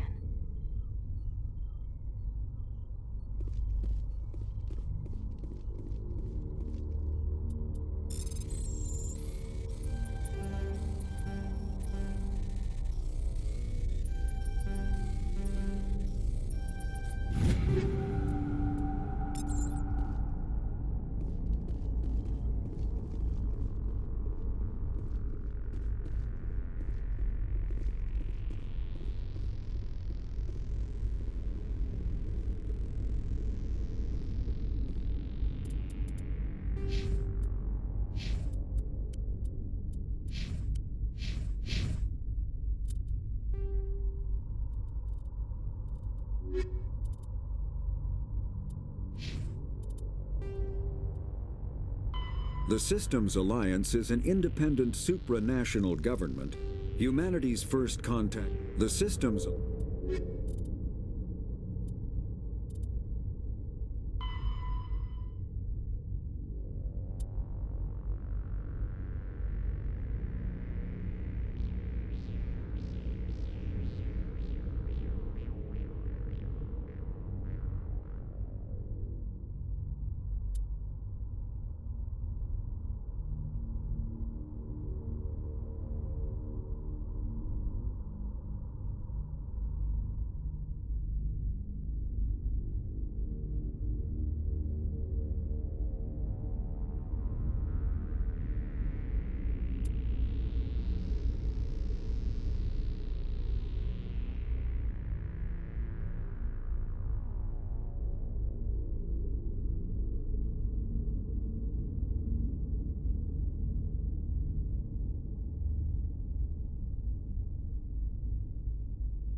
Hey. Oh God. I didn't mean to... Are you hurt?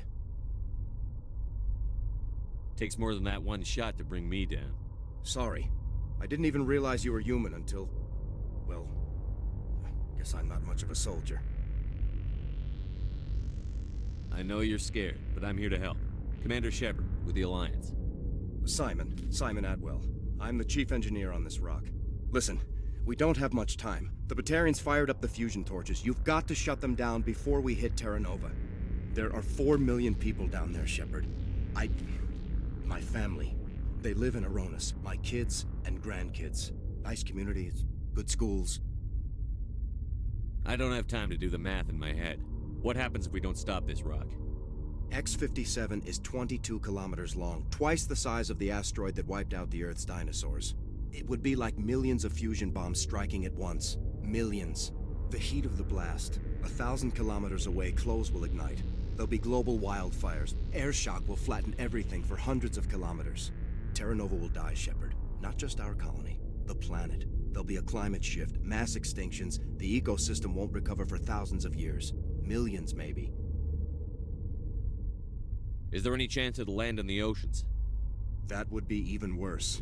Tsunamis would sweep inland at hundreds of kilometers per hour. Millions of tons of water would be vaporized at the point of impact. Global cloud coverage. The plants could all die, and if they go, the whole ecosystem rolls over. I'd have to run the numbers, but take my word for it, it'd be bad. This doesn't make any sense. Batarians run criminal gangs. Unethical, but profitable. They don't destroy worlds. What does this gain them?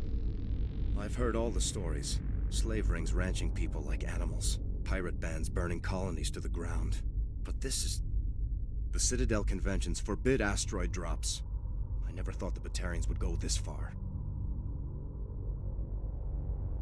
You were on the ground when this happened.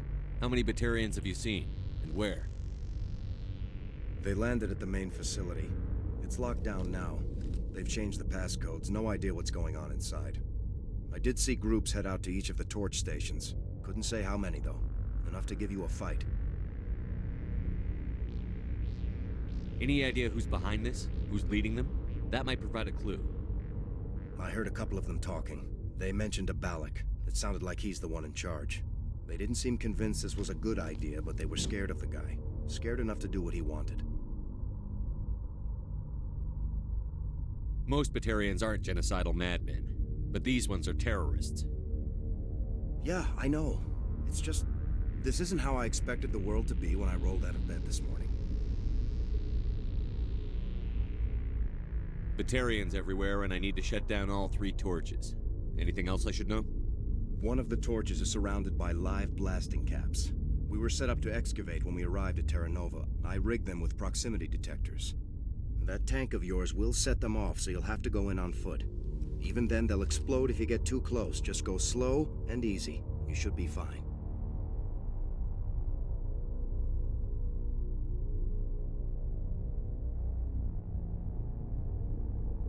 You set them up. Can you disable them? Not from here. No.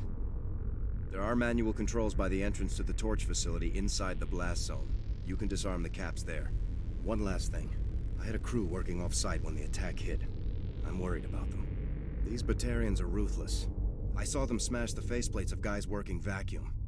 And those Varen, I don't think they always wait for a corpse before feeding. Any idea where I can find them? They were running checks on our perimeter equipment. Easiest thing would be to tap into the transmission tower out on the surface. The equipment stations will show up on your sensors. I'll look for them, but the torches have to be my priority. Yeah, you're right. Saving Terra Nova is more important than my team. There were a bunch of engineers over at the main facility, but they're probably all dead. That or being held hostage by the Batarians. A woman named Kate Bowman contacted me. The Batarians haven't found her yet. Katie's alive. She's one of my best engineers. She signed on with her brother, Aaron, I think his name is. He's part of the security detail. I hope they're okay.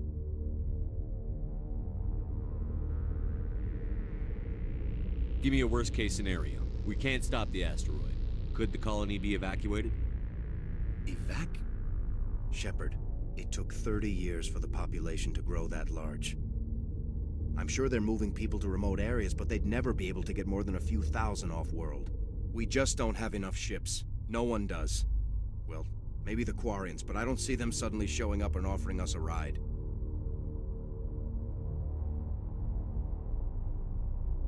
Why were you moving this thing in the first place? Well, the idea was to drag it into Terra Nova's orbit, mine it out, and in the end you'd have a basic structure for an orbital station. It's a lot cheaper than getting everything up into orbit from the planet's surface. The minerals we extract almost cover the costs. What can you tell me about Kate? Smart as a whip and bold as they come. I hope she keeps hidden.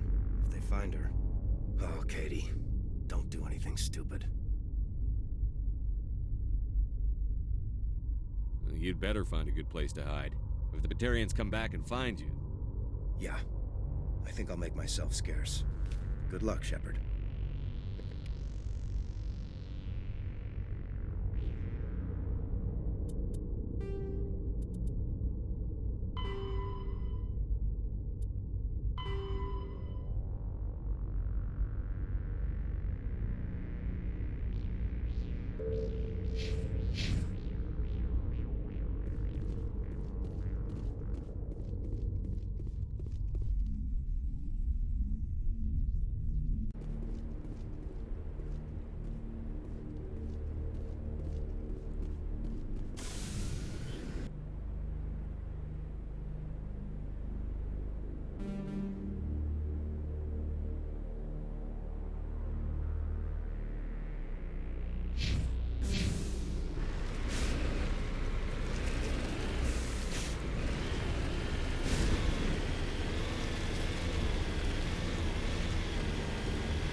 hear me?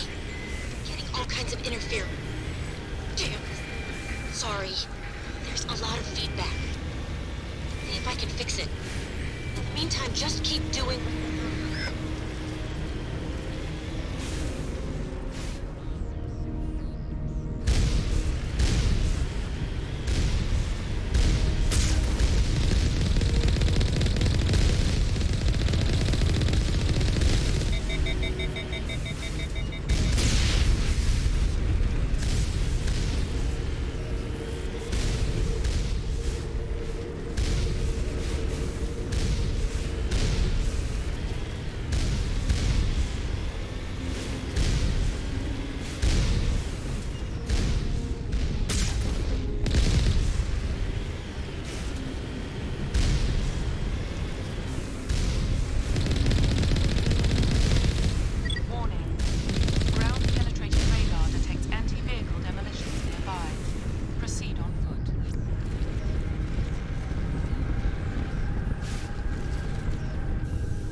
hear me? I'm getting all kinds of interference. Damn. Sorry. There's a lot of feedback. See if I can fix it. In the meantime, just keep doing...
Ground-penetrating radar detects anti-vehicle demolitions nearby. Proceed on foot.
Ground-penetrating radar detects anti-vehicle demolitions nearby. Proceed on foot.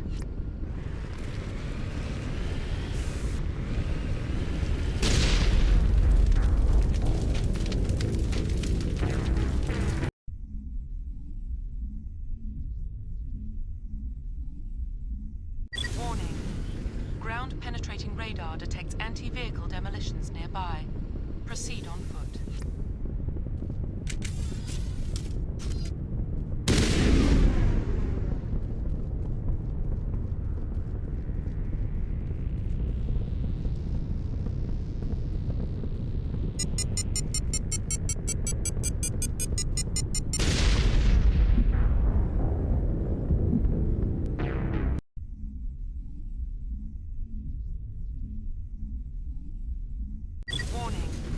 Ground-penetrating radar detects anti-vehicle demolitions nearby. Proceed on foot.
Are you there?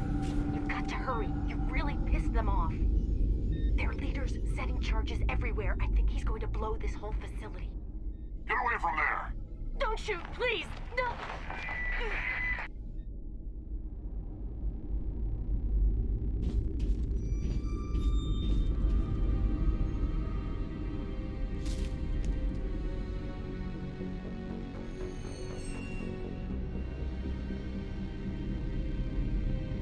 Who's shutting down the torches?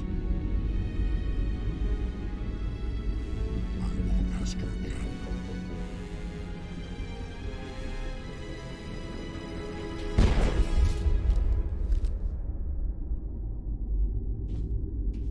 Find this problem and deal with it. Get her out of here!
Hold it right there. This doesn't have to end in bloodshed.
Approaching operational boundary limits. Recall imminent.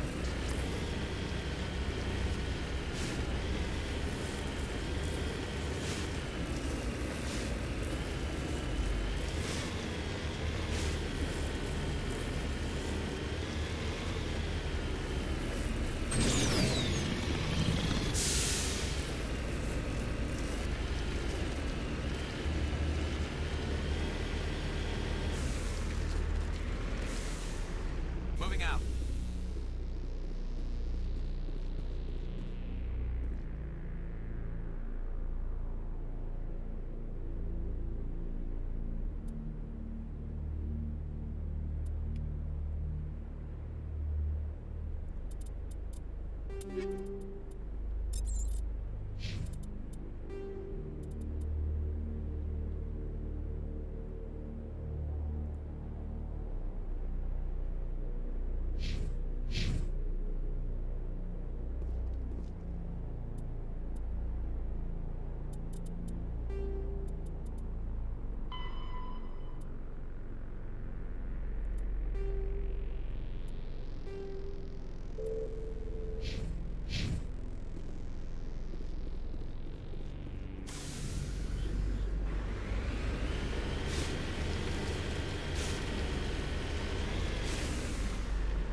Heading out.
Approaching operational boundary limits. Recall imminent.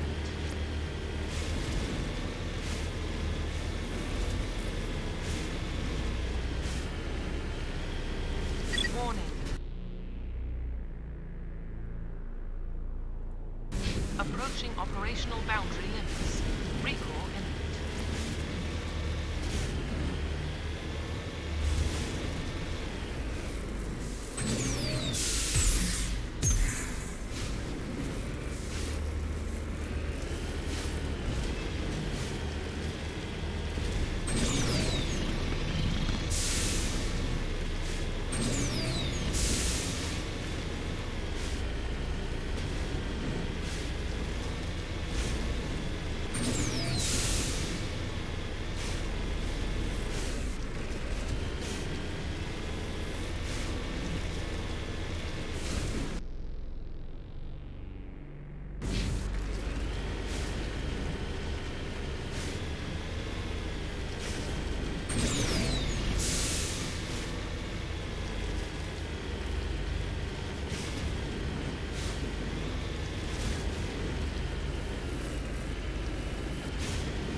This is Dr. Himes. They found me, damn Batarians. I can hear them out there prowling around, trying to find a way in. It sounds like they're attaching something to the door. If I don't make it, tell my family I love them.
humans.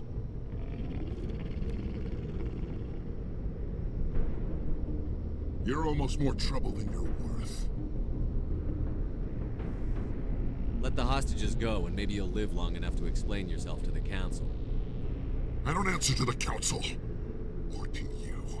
I'm leaving this asteroid. If you try to stop me, I'll detonate these charges, and your helper and her friends are all going to die. I can't just let you go, Balak. Not after what happened here. This is nothing. You humans have done far worse to the Batarians.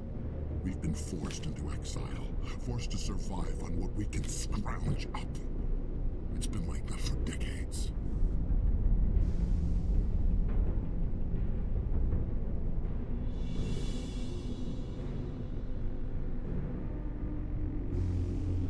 Why take it out on these people? They didn't do anything to you or the Batarians. Didn't do anything. Aside from colonizing a world that could have been ours. Aside from using resources that should have been ours. We were left to defend ourselves. But the humans were stronger than us. We knew that. The Council knew that. But it didn't matter. It was you. You and your kind are the only reason we're in this position. How does killing innocent people make up for that? We had no other options. Sometimes you need to get someone's attention before they'll listen. Is that what Elysium was? A way to get our attention? Well, you got it. And when we responded, you ran like cowards. Now you want to start it all over again. Enough! You couldn't possibly understand. Actually, you just don't want to understand, and I'm done wasting my breath. Now, if you want your friends to live, I suggest you step aside.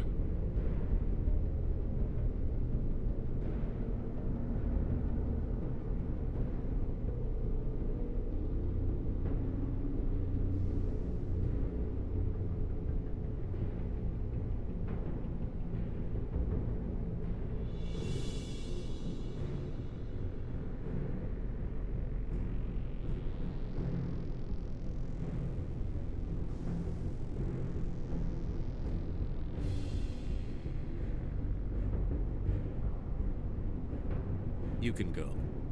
But this isn't over. I'll find you eventually. Maybe. But I made sure you won't follow me today. Those charges are still on a timer. Better hurry if you want to save your friends.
Letting him go was better than the alternative.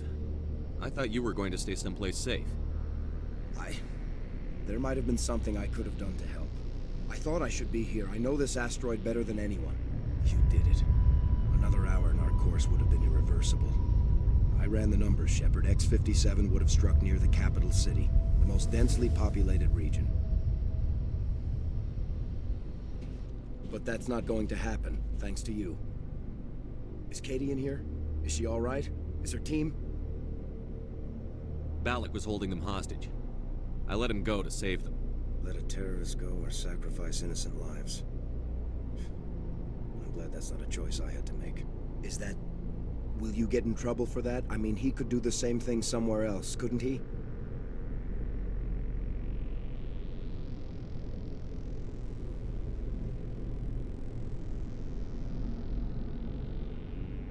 The Alliance has a whole navy full of people like me, waiting to take him down. We'll be watching. Shepard, thank you for my grandchildren's lives. I don't think I'll stick around, though. Not with the team gone. Too many ghosts.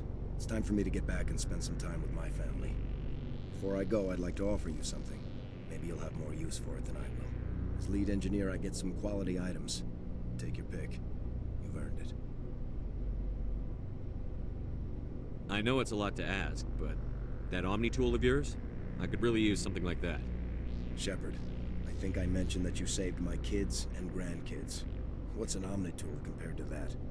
Take it, with my blessing. I hope you get good use out of it. One more thing. You asked me to look into your missing engineers? Have you found them? Not yet.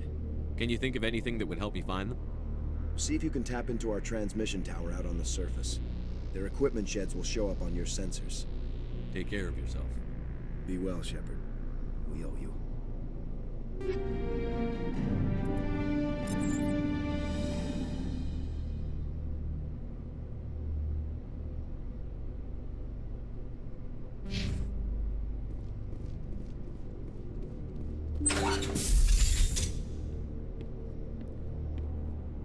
I can't believe you let Balak go. To save us. I half expected you to just let us die. Sacrifice the few for the many. Then I'd be no better than the Batarians. Besides, Balak won't get away with this. I know who he is now. He can't run forever. You sound like my brother. He was always so stubborn, but always willing to do the right thing, no matter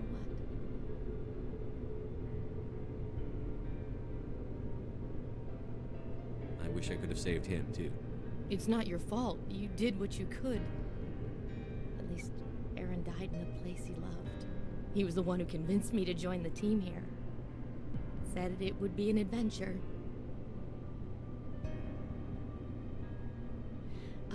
I don't mean to sound ungrateful, but I should see to Aaron. I understand. You've been through enough today. I'll get out of your way. Thank you. I don't even know your name. Shepard. Commander Shepard. Thank you, Commander Shepard. You're not exactly what I expected, but thank you. What can you tell me about the Batarians? What were they hoping to achieve with all this? I don't even think they knew. When they first arrived, they were talking about getting us back to their ship. They wanted to sell us as slaves. When Balak showed up, everything changed. It was his idea to redirect the asteroid. Said it was the will of the Batarian Rebellion, whatever that is. They followed him quickly enough, but I don't know. I don't think they're all as fanatical as he was. That was a brave thing you did, Kate. Contacting me on the radio, risking your life. Stubborn and determined runs in the family. My father was in the Alliance back on Earth. I think he was disappointed none of his kids signed up, but he'd be proud of Aaron. Sorry. I just... How did the asteroid get all the way over here? Why wasn't someone alerted sooner? The asteroid was scheduled to arrive in a day or two. Balak just sped it up. This rock is full of valuable minerals, but it was too far from Terra Nova to be profitable, so we attached some fusion rockets to it and drove it back. It was all going smoothly until... We'll get everything back to normal soon enough. Almost everything. You've been through a lot. I'll get out of your way. So long, Kate. I appreciate that, Commander. Goodbye.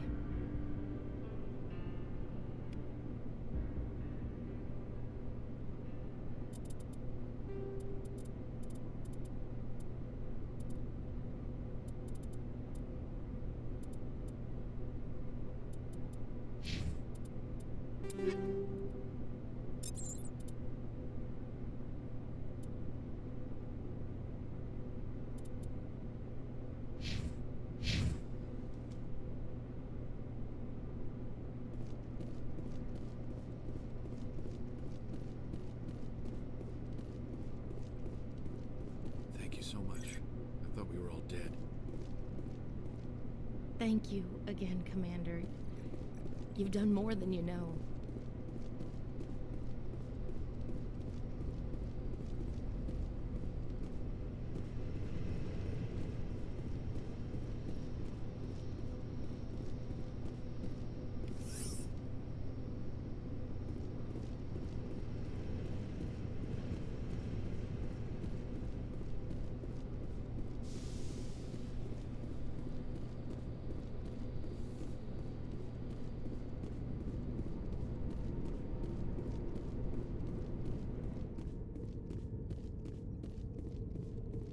Say, Shepard, you didn't happen to find any of my engineers, did you? Yes, all of them. Their bodies, anyway. Oh. I see. Well then, I guess it's better than not knowing. Take care of yourself. Be well, Shepard. We owe you.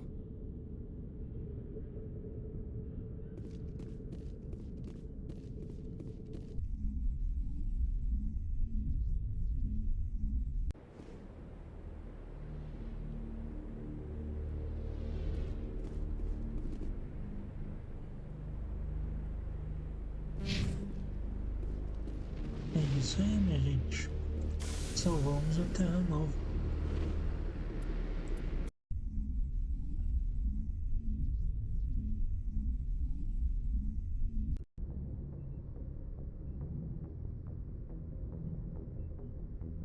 Agora eu vou fazer uma pausa e volto mais tarde.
Voltamos, galera.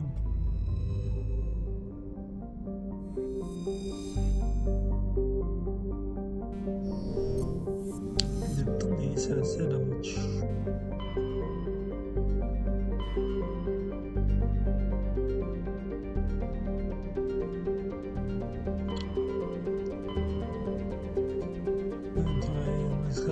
Vamos buscar a Liara.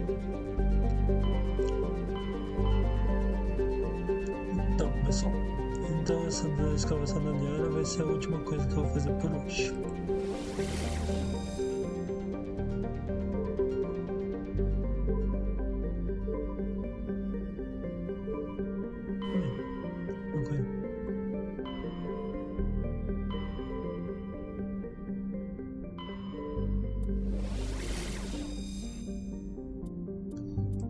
Não sei qual sistema é da Liara aqui. Deixa eu ver uma coisa. Entender aqui. Liara. História do sistema Thames, encontre Liara. Nossa. É chute mesmo.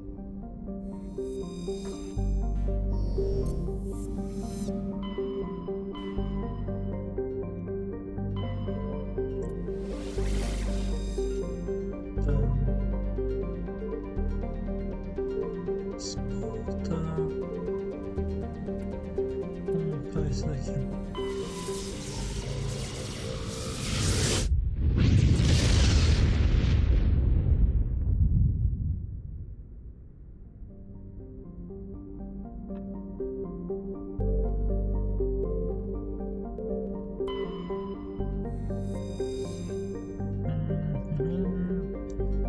Isso aqui, tá.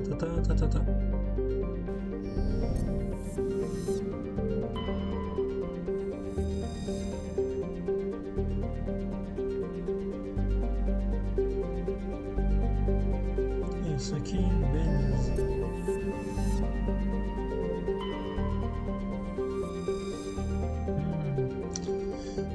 Ter um senhor de Sante Porém que foi reclamando pelo sistema humano.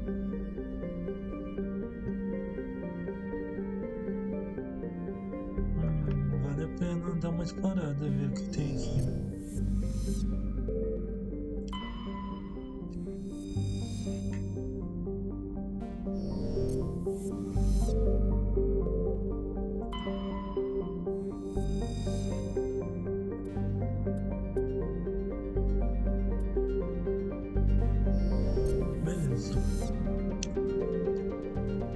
Dá pra salvar aqui?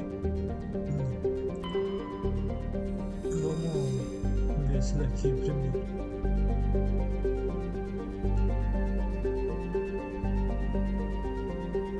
Ver o que tem aqui.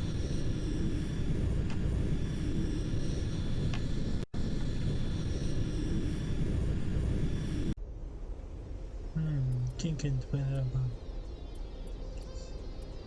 Levar a Tali e a Ashe.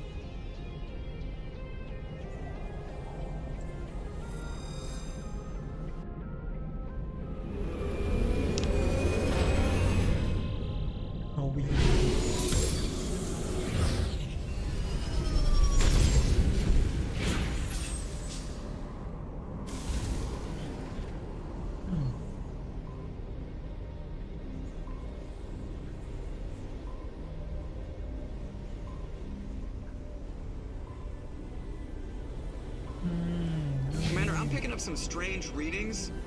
Really strange, like off the damn charts. It looks like it's coming from an underground complex a few clicks away from the drop zone.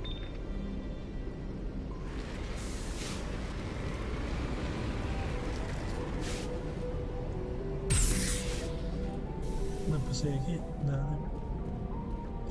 Pô, mano, vestindo um capacetinho, pessoal. Subi e Ashe.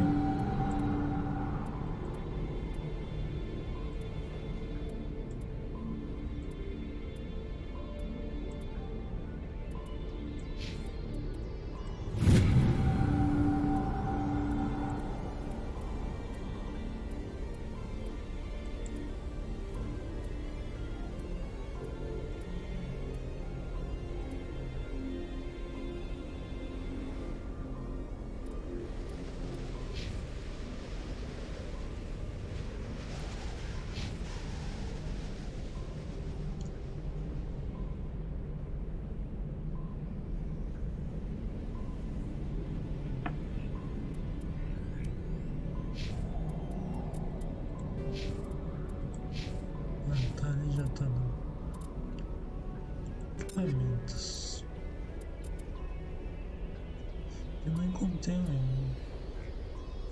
uma coisa minha aqui. Tá bom, ainda.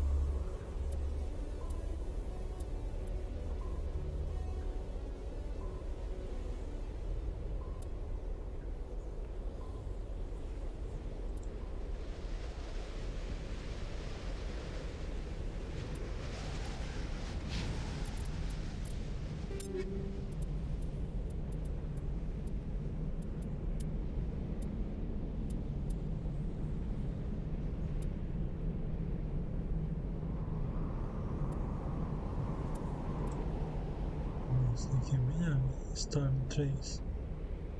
Não é essa Storm 3.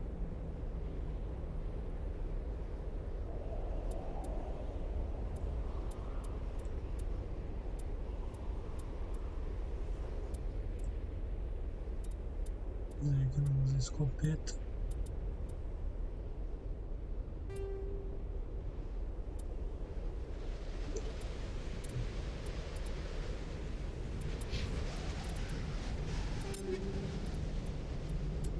Pistola.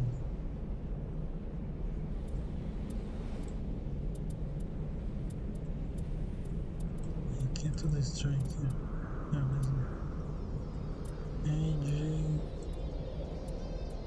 2.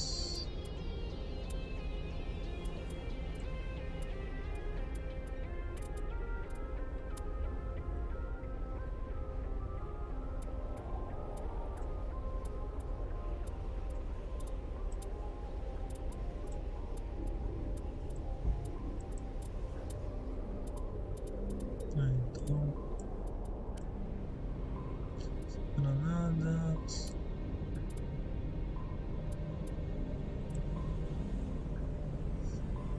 De 6,77. Tecnologia para simbióticas.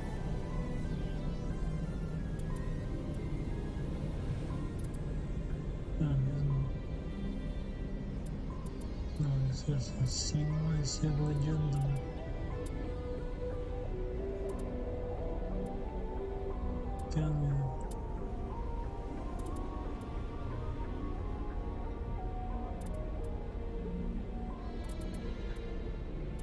Eu não sei o que eu pego.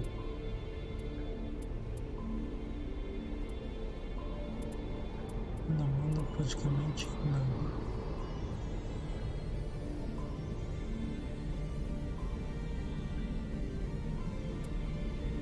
Então vamos pegar essa assassina.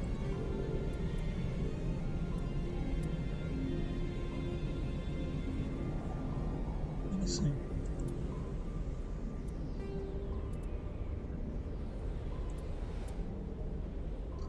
Você manda gladiador. Vamos ver a Ashley. Ela pode usar pesado, né?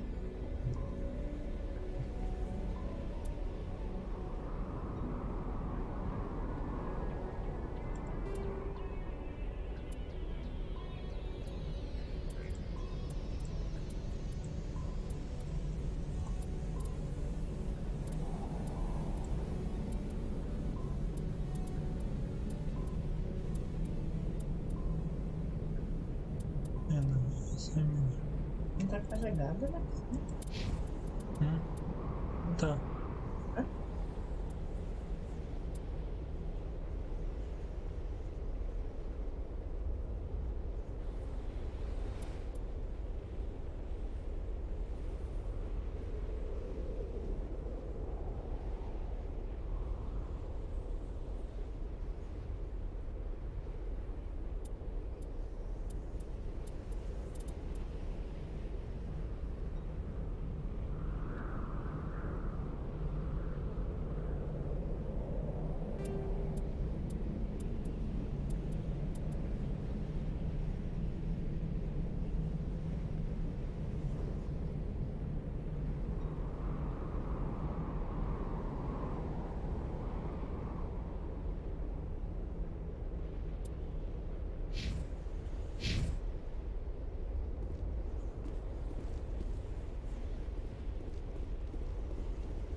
Commander. You're going beyond the range of the operational area.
It looks like this cavern formed around the ruin, after it was built.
Prothean's built to last. Looks like a lava flow poured in here.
Can you hear me out there?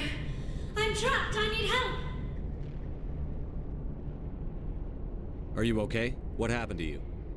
Listen, this thing I'm in is a Prothean security device. I cannot move, so I need you to get me out of it, all right? Your mother is working with Saren. Whose side are you on? What? I am not on anybody's side. I may be Benezia's daughter, but I'm nothing like her. I have not spoken to her in years. Please, just get me out of here. How'd you end up in there? I was exploring the ruins when the Geth showed up, so I hid in here. Can you believe that? Geth beyond the veil! I activated the tower's defenses. I knew the barrier curtains would keep them out. When I turned it on, I must have hit something I wasn't supposed to. I was trapped in here. You must get me out, please! We'll find some way to help you. There is a control in here that should deactivate this thing. You'll have to find some way past the barrier curtain. That's the tricky part. The defenses cannot be shut off from the outside. I don't know how you'll get in here. Be careful. There is a Krogan with the Geth. They have been trying different ways to get past the barrier.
How did you get in here? I didn't think there was any way past the barrier.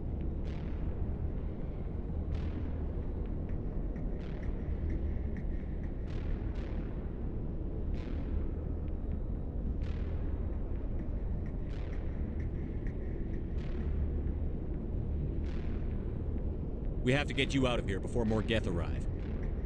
Yes, you're right. I've seen enough of them to last a lifetime. That button should shut down my containment field.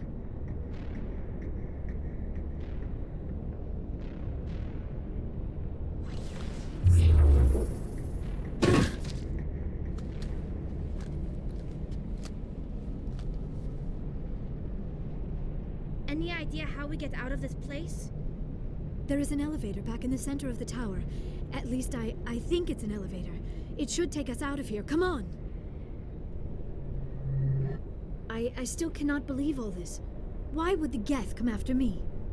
Do you think Benezia's involved? Saren's looking for the conduit. Think fast, Miss Prothean expert. The conduit? But I don't know... What the hell was that? These ruins are not stable. That mining laser must have triggered a seismic event. We have to hurry. The whole place is caving in. Joker, get the Normandy airborne and lock in on my signal. On the double, mister. Aye, aye, Commander. Secure and away. ETA 8 minutes. He needs to move faster.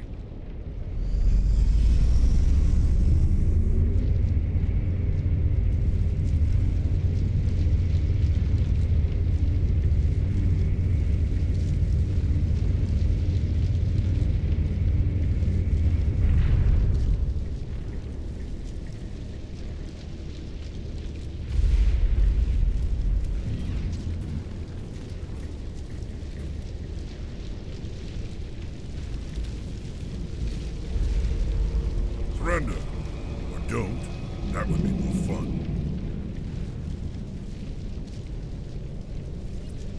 In case you didn't notice, this place is falling apart. Exhilarating, isn't it? Thanks for getting rid of those energy fields for us. Hand the doctor over. Whatever it is you want, you are not getting it from me. She'll stay with us, thanks. Not an option. Saren wants her, and he always gets what he wants. Kill them. Spare the Asari if you can. If not, doesn't matter.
Too close, Commander. 10 more seconds we would have been swimming in molten sulfur. The Normandy isn't equipped to land in exploding volcanoes. They tend to fry our sensors and melt our hull. Just for future reference. We almost died out there, and your pilot is making jokes? Joker pulled our asses out of there. I think he's earned the right to a few bad jokes. I see. It must be a human thing. I don't have a lot of experience dealing with your species, Commander. But I am grateful to you. You saved my life back there, and not just from the volcano. Those Geth would have killed me or dragged me off to Saren. What did Saren want with you? Do you know something about the conduit? Only that it was somehow connected to the Prothean extinction. That is my real area of expertise. I have spent the past 50 years trying to figure out what happened to them. How old are you exactly? I hate to admit it, but I am only 106. Damn! I hope I look that good when I'm your age. A century may seem like a long time to a short-lived species like yours, but among the Asari, I am barely considered more than a child. That is why my research has not received the attention it deserves. Because of my youth, other Asari scholars tend to dismiss my theories on what happened to the Protheans.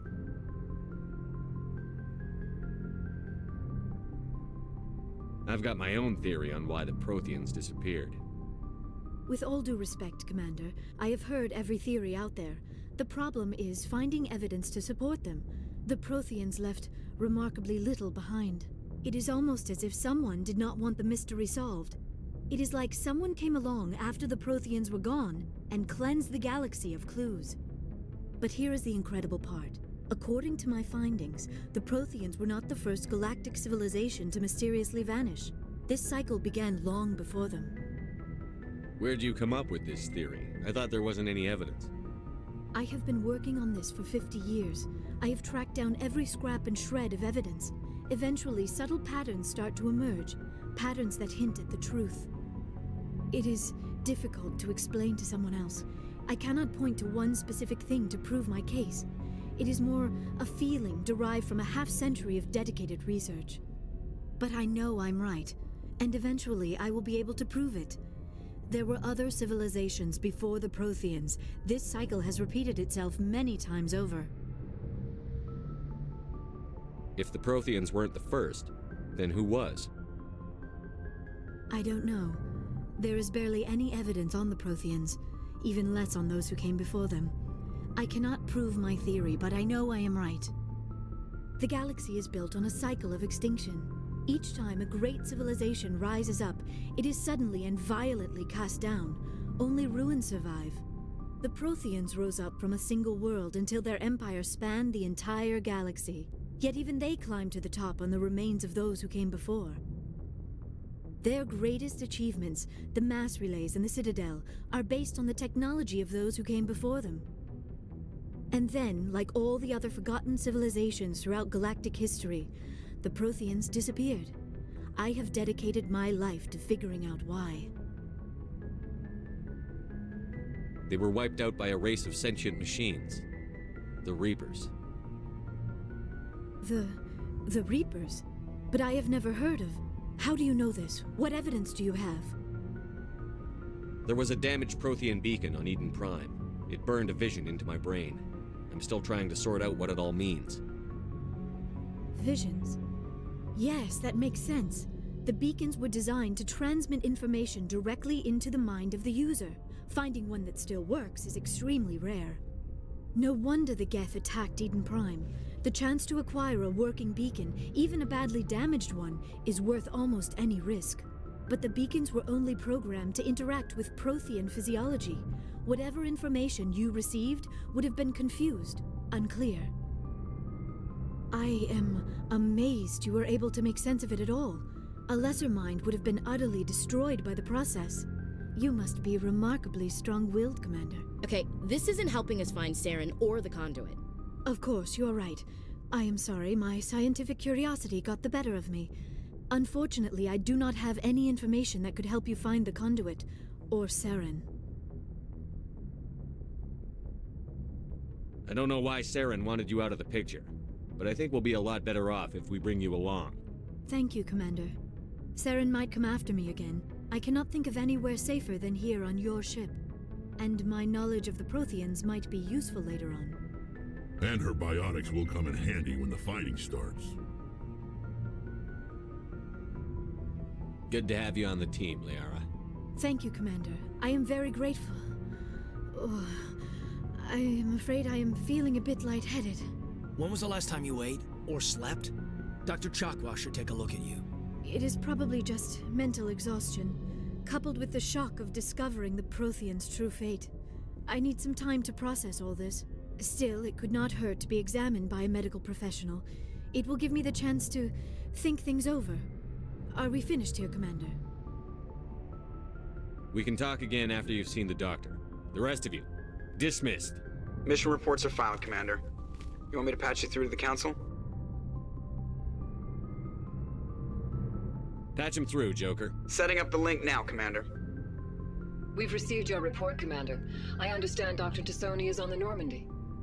I assume you're taking the necessary security precautions. Liara's on our side. The Geth were trying to kill her. Benezia would never allow Saren to kill her daughter. Maybe she doesn't know. Or maybe we don't know her. We never expected she could become a traitor. At least the mission was a success. Apart from the utter destruction of a major Prothean ruin. Was that really necessary, Shepard?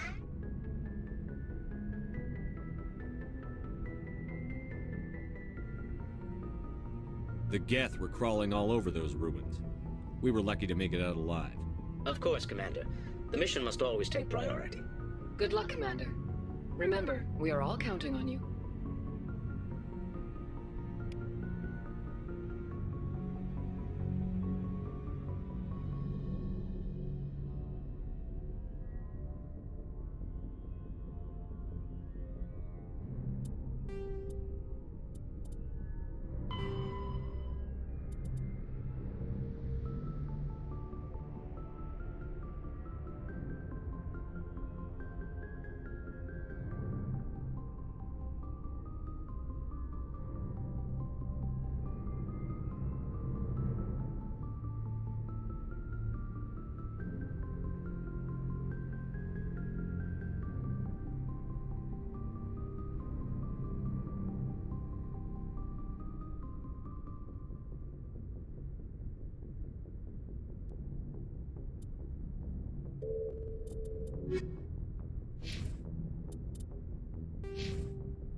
I prefer gold to silver, you know, for my medal.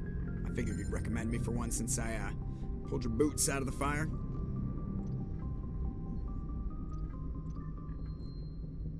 If we present you with a medal, you'll end up sitting on stage listening to politicians make speeches for a couple of hours. Fun, fun. That's a good point. They'd probably make me shave, too. I spent the last 7 weeks working on this baby. No medal's worth that. So, Commander, why don't you tell me why you're really here?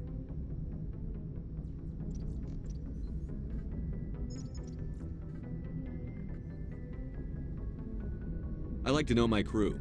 Mind if I ask you a few questions? I can see where this is going. You did a background check on me, didn't you? Well, I'll tell you the same thing I told the captain. You want me as your pilot. I'm not good. I'm not even great. I am the best damn helmsman in the Alliance fleet. Top of my class in flight school, I earned that. All those commendations in my file, I earned every single one. Those weren't given to me as charity for my disease. I'm sorry, Joker. I didn't even know you were sick. You mean you didn't know? Oh, crap. Okay, I've got Vrolik syndrome, brittle bone disease. The bones in my legs never develop properly. They're basically hollow, too much force and they'll shatter. Even with crutches and my leg braces, it's hard to get around. One wrong step and crack! It's very dramatic, but I've learned to manage my condition, Commander. Put the Normandy in my hands and I'll make her dance for you. Just don't ask me to get up and dance unless, you like the sound of snapping shin bones. I have to go. All right, see ya.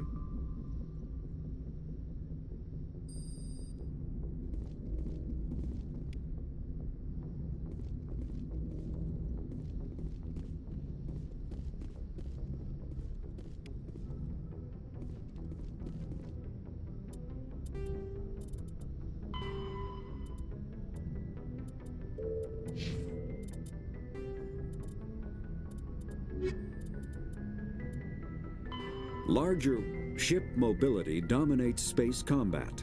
The primary objective is to align the mass accelerator along the bow with the opposing vessel's broadside.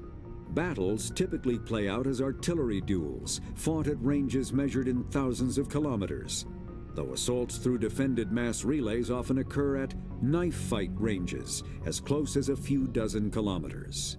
Most ship-to-ship engagements are skirmishes between patrol vessels of cruiser weight and below, with dreadnoughts and carriers only deployed in full-scale fleet actions.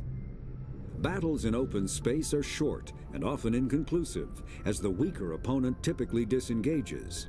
Once a ship enters FTL flight, the combat is effectively over. There are no sensors capable of tracking them or weapons capable of damaging them.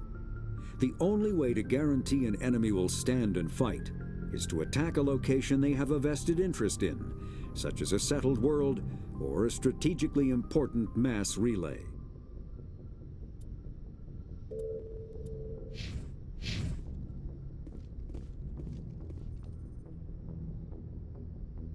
Eu não tô com o microfone, esqueci. Isso aí, minha gente. Acho que eu vou encerrar por aqui. 2 horinhas. Fiz bastante coisa hoje.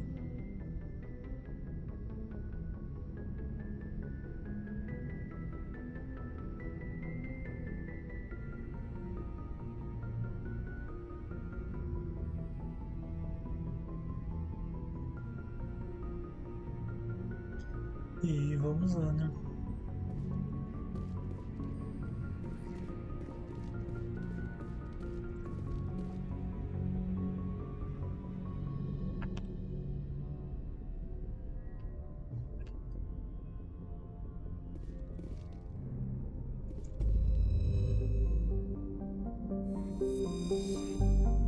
Vou dar mais prender aqui.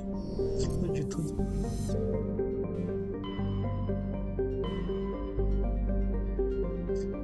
Agora tem a novelinha e Feroz. Talvez eu vou em novelinha primeiro. Mas vamos deixar pra amanhã. Até porque nós damos uma conversada com o pessoal por aí.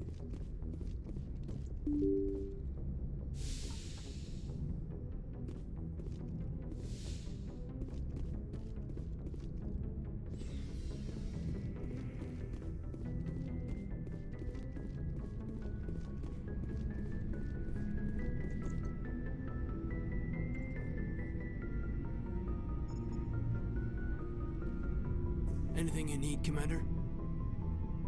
What's your opinion on the last mission? Dr. Tassoni. Seems like a sweet girl. Easy on the eyes. I mean, if you like the bookish sort.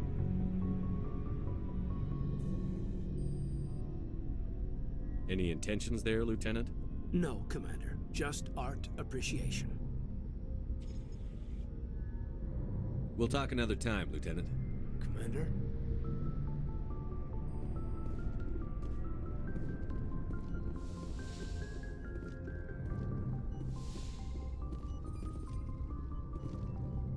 Yes, Commander? Is there something you need? I should go. Goodbye, Commander.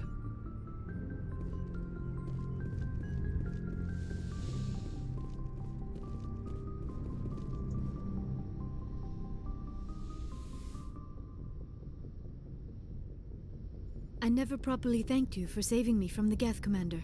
If you hadn't shown up, I'm just glad we got there in time. So am I.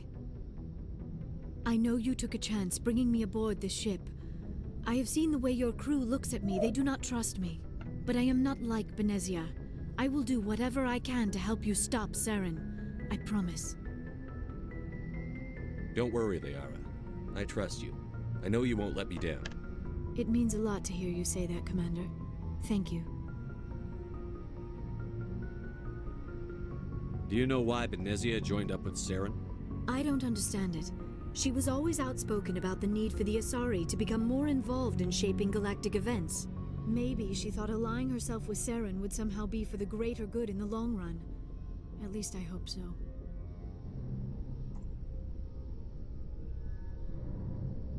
This hurts you, doesn't it?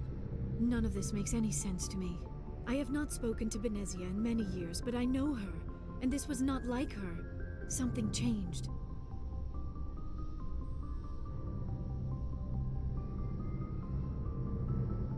I'd like to know more about the Asari. We were the first species to discover the Citadel. We were instrumental in forming the Council, and we always strive to be the voice of peaceful cooperation in galactic disputes. My people believe we are all part of a single galactic community. Each species contributes something to the greater whole. Although we seek to understand other species, it seems few of them seek to understand us. The galaxy is filled with rumors and misinformation about my people. Like what? Most of the inaccuracies are centered around our mating rituals. My species is monogendered. Male and female have no real meaning for us. We still require a partner to reproduce. This second parent, however, may be of any species and any gender. I don't understand. Your species can mate with anyone? Mating is not quite the proper term, not as you understand it. Physical contact may or may not be involved, but it is not an essential element of the union. The true connection is mental. Our physiology allows us to meld with other beings. We can touch the very depths of their minds. We explore the genetic memory of their species. We share the most basic elements of their individual and racial identities. We then pass these traits on to our daughters. It is how we learn to grow as a species and how we develop a greater understanding of other races. What happens to your partner after the union? Every relationship is different. Some unions are a single encounter with both parents parting ways afterwards. Others can be more long-term. Sometimes an Asari and her partner will stay together for many decades. Do you know who Matriarch Benezia chose as her partner? She rarely spoke of her partner. Though I know my father, if you want to use that term, was another Asari. I thought you always needed another species to serve as one of the parents. Think about it, Shepard. If we were not able to mate with our own species, we would have died out long before we ever mastered spaceflight and left our homeworld. Union with our own kind is no longer common, not for the purposes of reproduction. Most Asari believe it weakens our species. Asari daughters inherit racial traits from the father species. If both parents are Asari, then nothing has been gained, or so conventional wisdom would hold. I am what is sometimes called a pureblood. Though no Asari would ever be cruel enough to say the word to my face, it is a great insult among my people. It is possible Benezia's partner was embarrassed by their union. She may have been too ashamed to publicly acknowledge me as her offspring.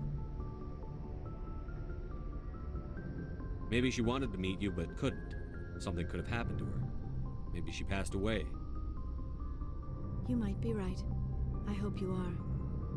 But I have no way to know for sure. Benezia never spoke of her partner. Whatever happened, it caused her too much pain to dwell on it. She raised me by herself, though that is not uncommon. Many Asari raise their children alone, particularly if the father species is short-lived. Often the partner will pass on long before the child reaches maturity.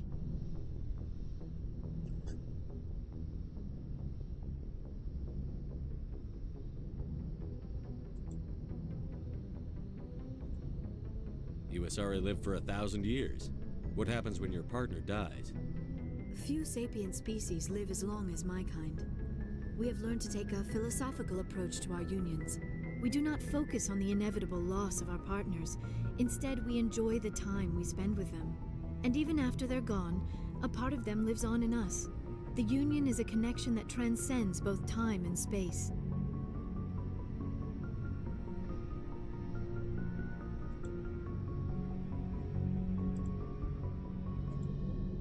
Do you know who Matriarch Benezia chose as her partner? She rarely spoke of her partner. Though I know my father, if you want to use that term, was another Asari.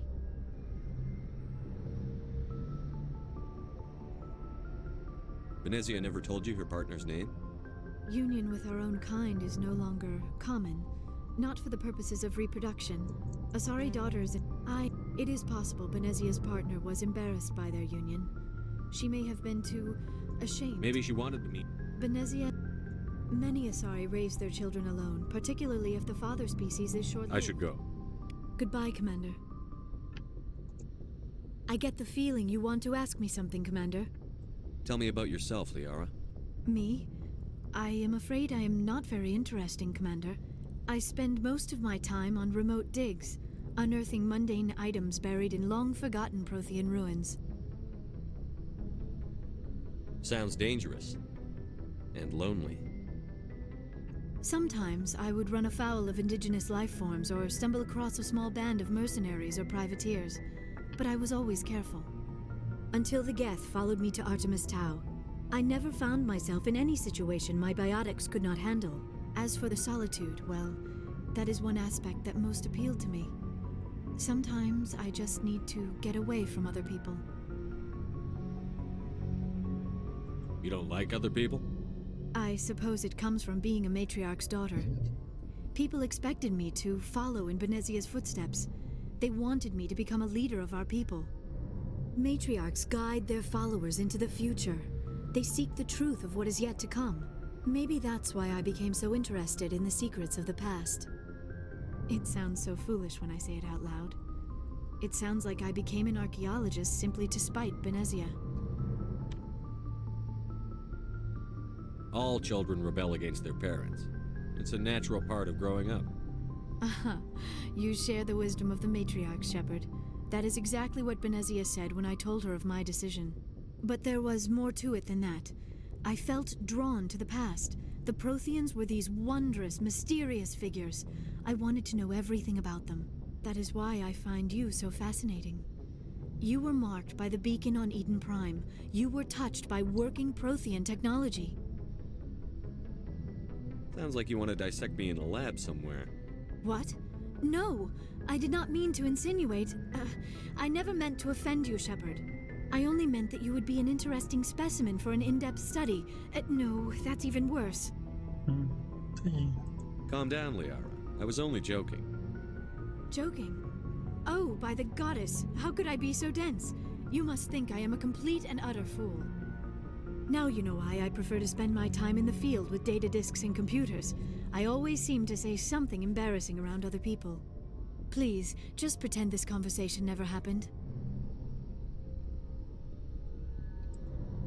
I should go. Goodbye, Shepard.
So, we've got Saren on the run.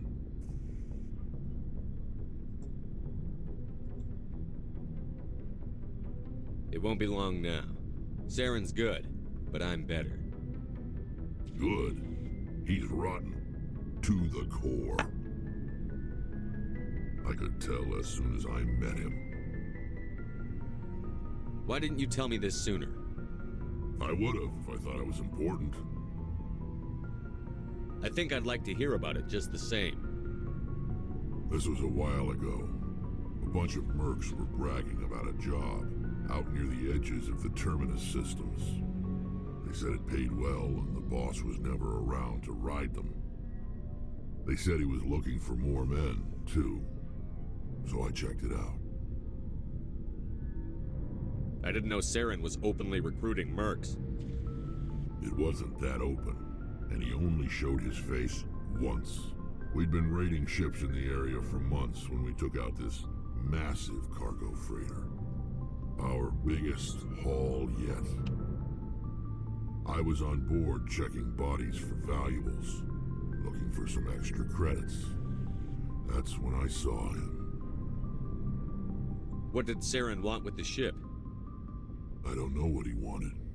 He was just moving through the ship, watching.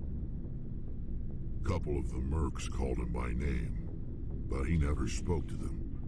Never spoke to anyone. I had a really bad feeling about him, so I got the hell out. Didn't even wait to get paid. What kind of cargo was the freighter carrying? What was Saren after? I don't know. All I saw on that ship was food and medical supplies. There were some basic weapons, but nothing big. If there was anything of value on that ship, I didn't see it. That's why I didn't mention it sooner. Whose ship was it? There was a Volus trading vessel. Big one. Lots of guards. But they were no match for us. That's the only time you saw him? Yeah. Didn't even know who he was. Still wouldn't if I hadn't joined up with you. But my instincts were right.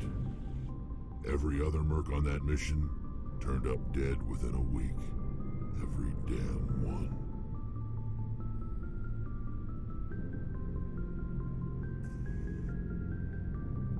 So long, Rex. Shepard.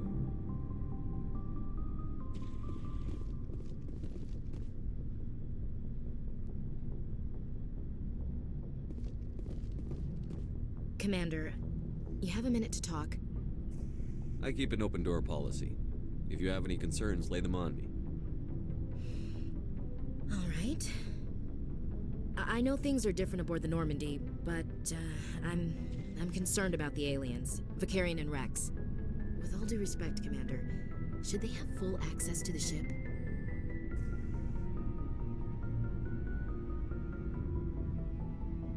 They may not serve the Alliance, Chief, but they're allies. At least as far as Saren goes. This is the most advanced ship in the Alliance Navy. I don't think we should give them free rein to poke around the vital systems. Engines, sensors, weapons.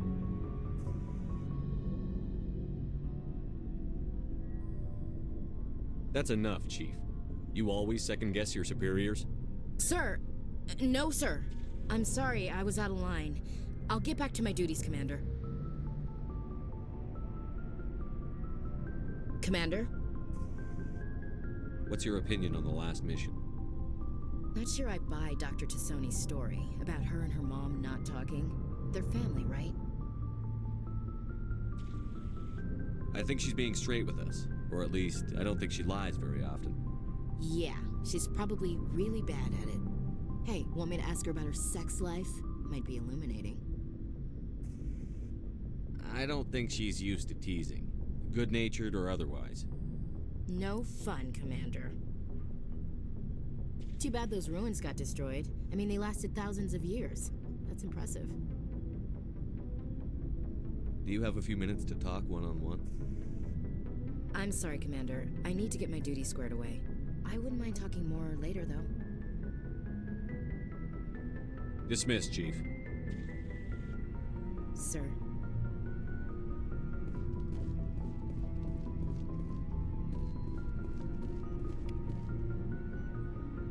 Commander, how are you? Why did you want to be a CSEC officer in the first place? That's a good question. There were several reasons, I guess. Like what? Probably the same as most officers. I wanted to fight injustice, wanted to help people. I guess my father had something to do with it too. He was CSEC, one of the best. I grew up hearing about his accomplishments or seeing his picture on the vids after a big arrest. He's taking my resignation pretty hard.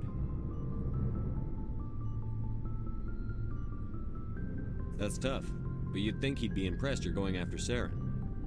My father's a CSEC man to the bone. Do things right or don't do them at all, he says. He thinks I'm being too rash, too impatient. He's worried I'll become just like Saren.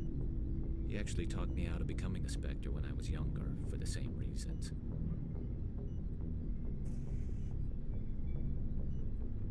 You were asked to be a Spectre? Well, I was targeted as a possible Spectre candidate. Me and about 1,000 other Turian military recruits. I could have received special training, but my father didn't like it. He despises the Spectres. He hates the idea of someone having unlimited power with no accountability. He wouldn't like you, Commander. No offense. I suppose I can understand his concern. You can, but Saren's not going to play by our rules, CSEC's rules. If you want to nail Saren, you need to send someone who isn't restricted by policies and procedures. You're a quick learner, Garrus. We'll beat him at his own game. It's the only way to stop someone like him. I'm right behind you, Commander.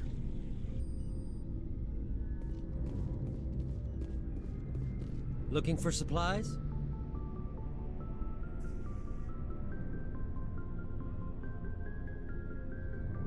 Let's see what you've got. You bet, Commander.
Something I can do for you, Commander. Carry on, Adams. Aye, aye, Commander.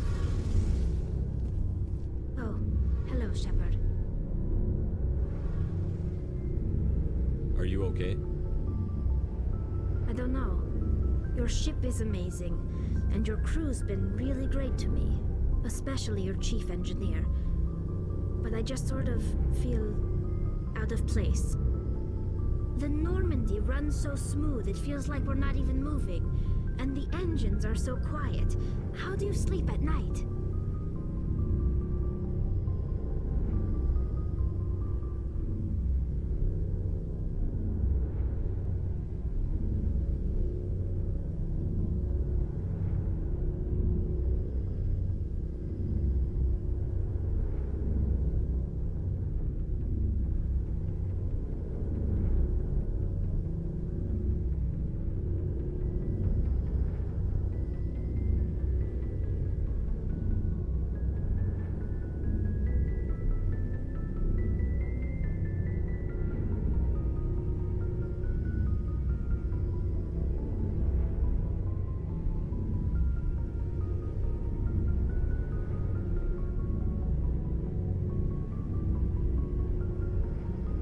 Silence wakes you up? Back on the flotilla, the last thing you want to hear is silence. It means an engine's died or an air filter shut down. I guess you don't have to worry about that here. But old habits die hard. But it's more than just the silence. This ship feels so empty. It's like half the crew is missing. Back home, I couldn't wait to go on my pilgrimage. I couldn't wait to get away from the crowds. Now that I'm out here, I kind of miss them. Sometimes we don't appreciate what we have until it's gone. That's true. I'm starting to wonder if that's what the pilgrimage is really about. It's given me a whole new perspective on my people and our culture. You know, there's always a few who go on their pilgrimages and never return. I always assumed something bad happened to them, but maybe they just wanted a different life.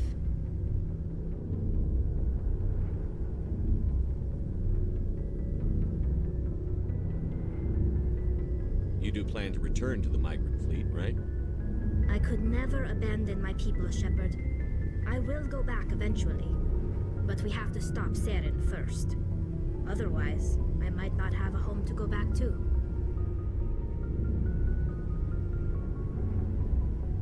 I should go. See you later.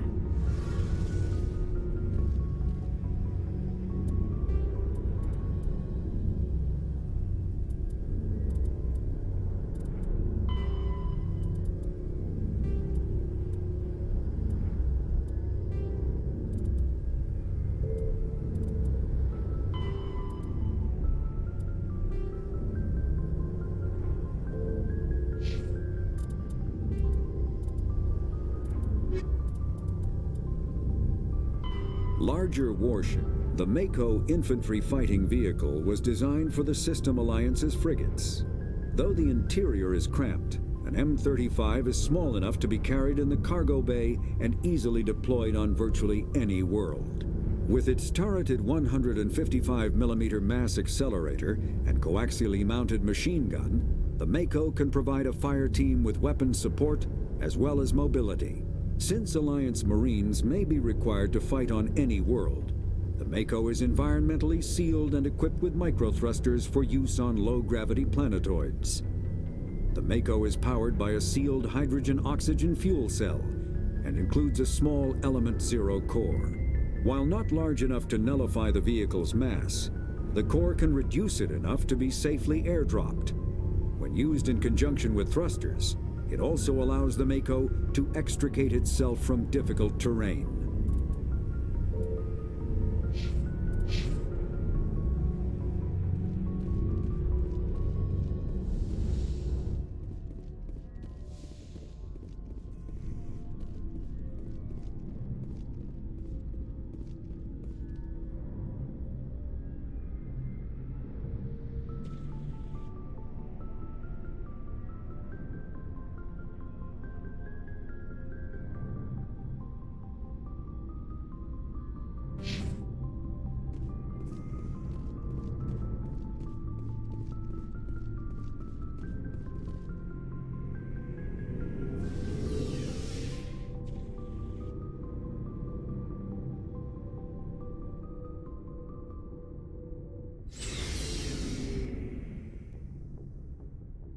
E aí, minha gente?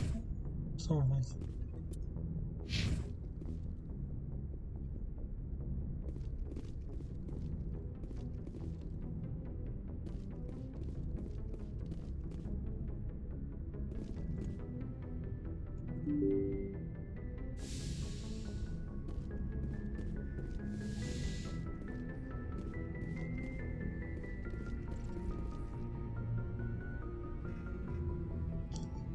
É isso aí, minha gente. Eu vou indo lá. Até a próxima. Fui.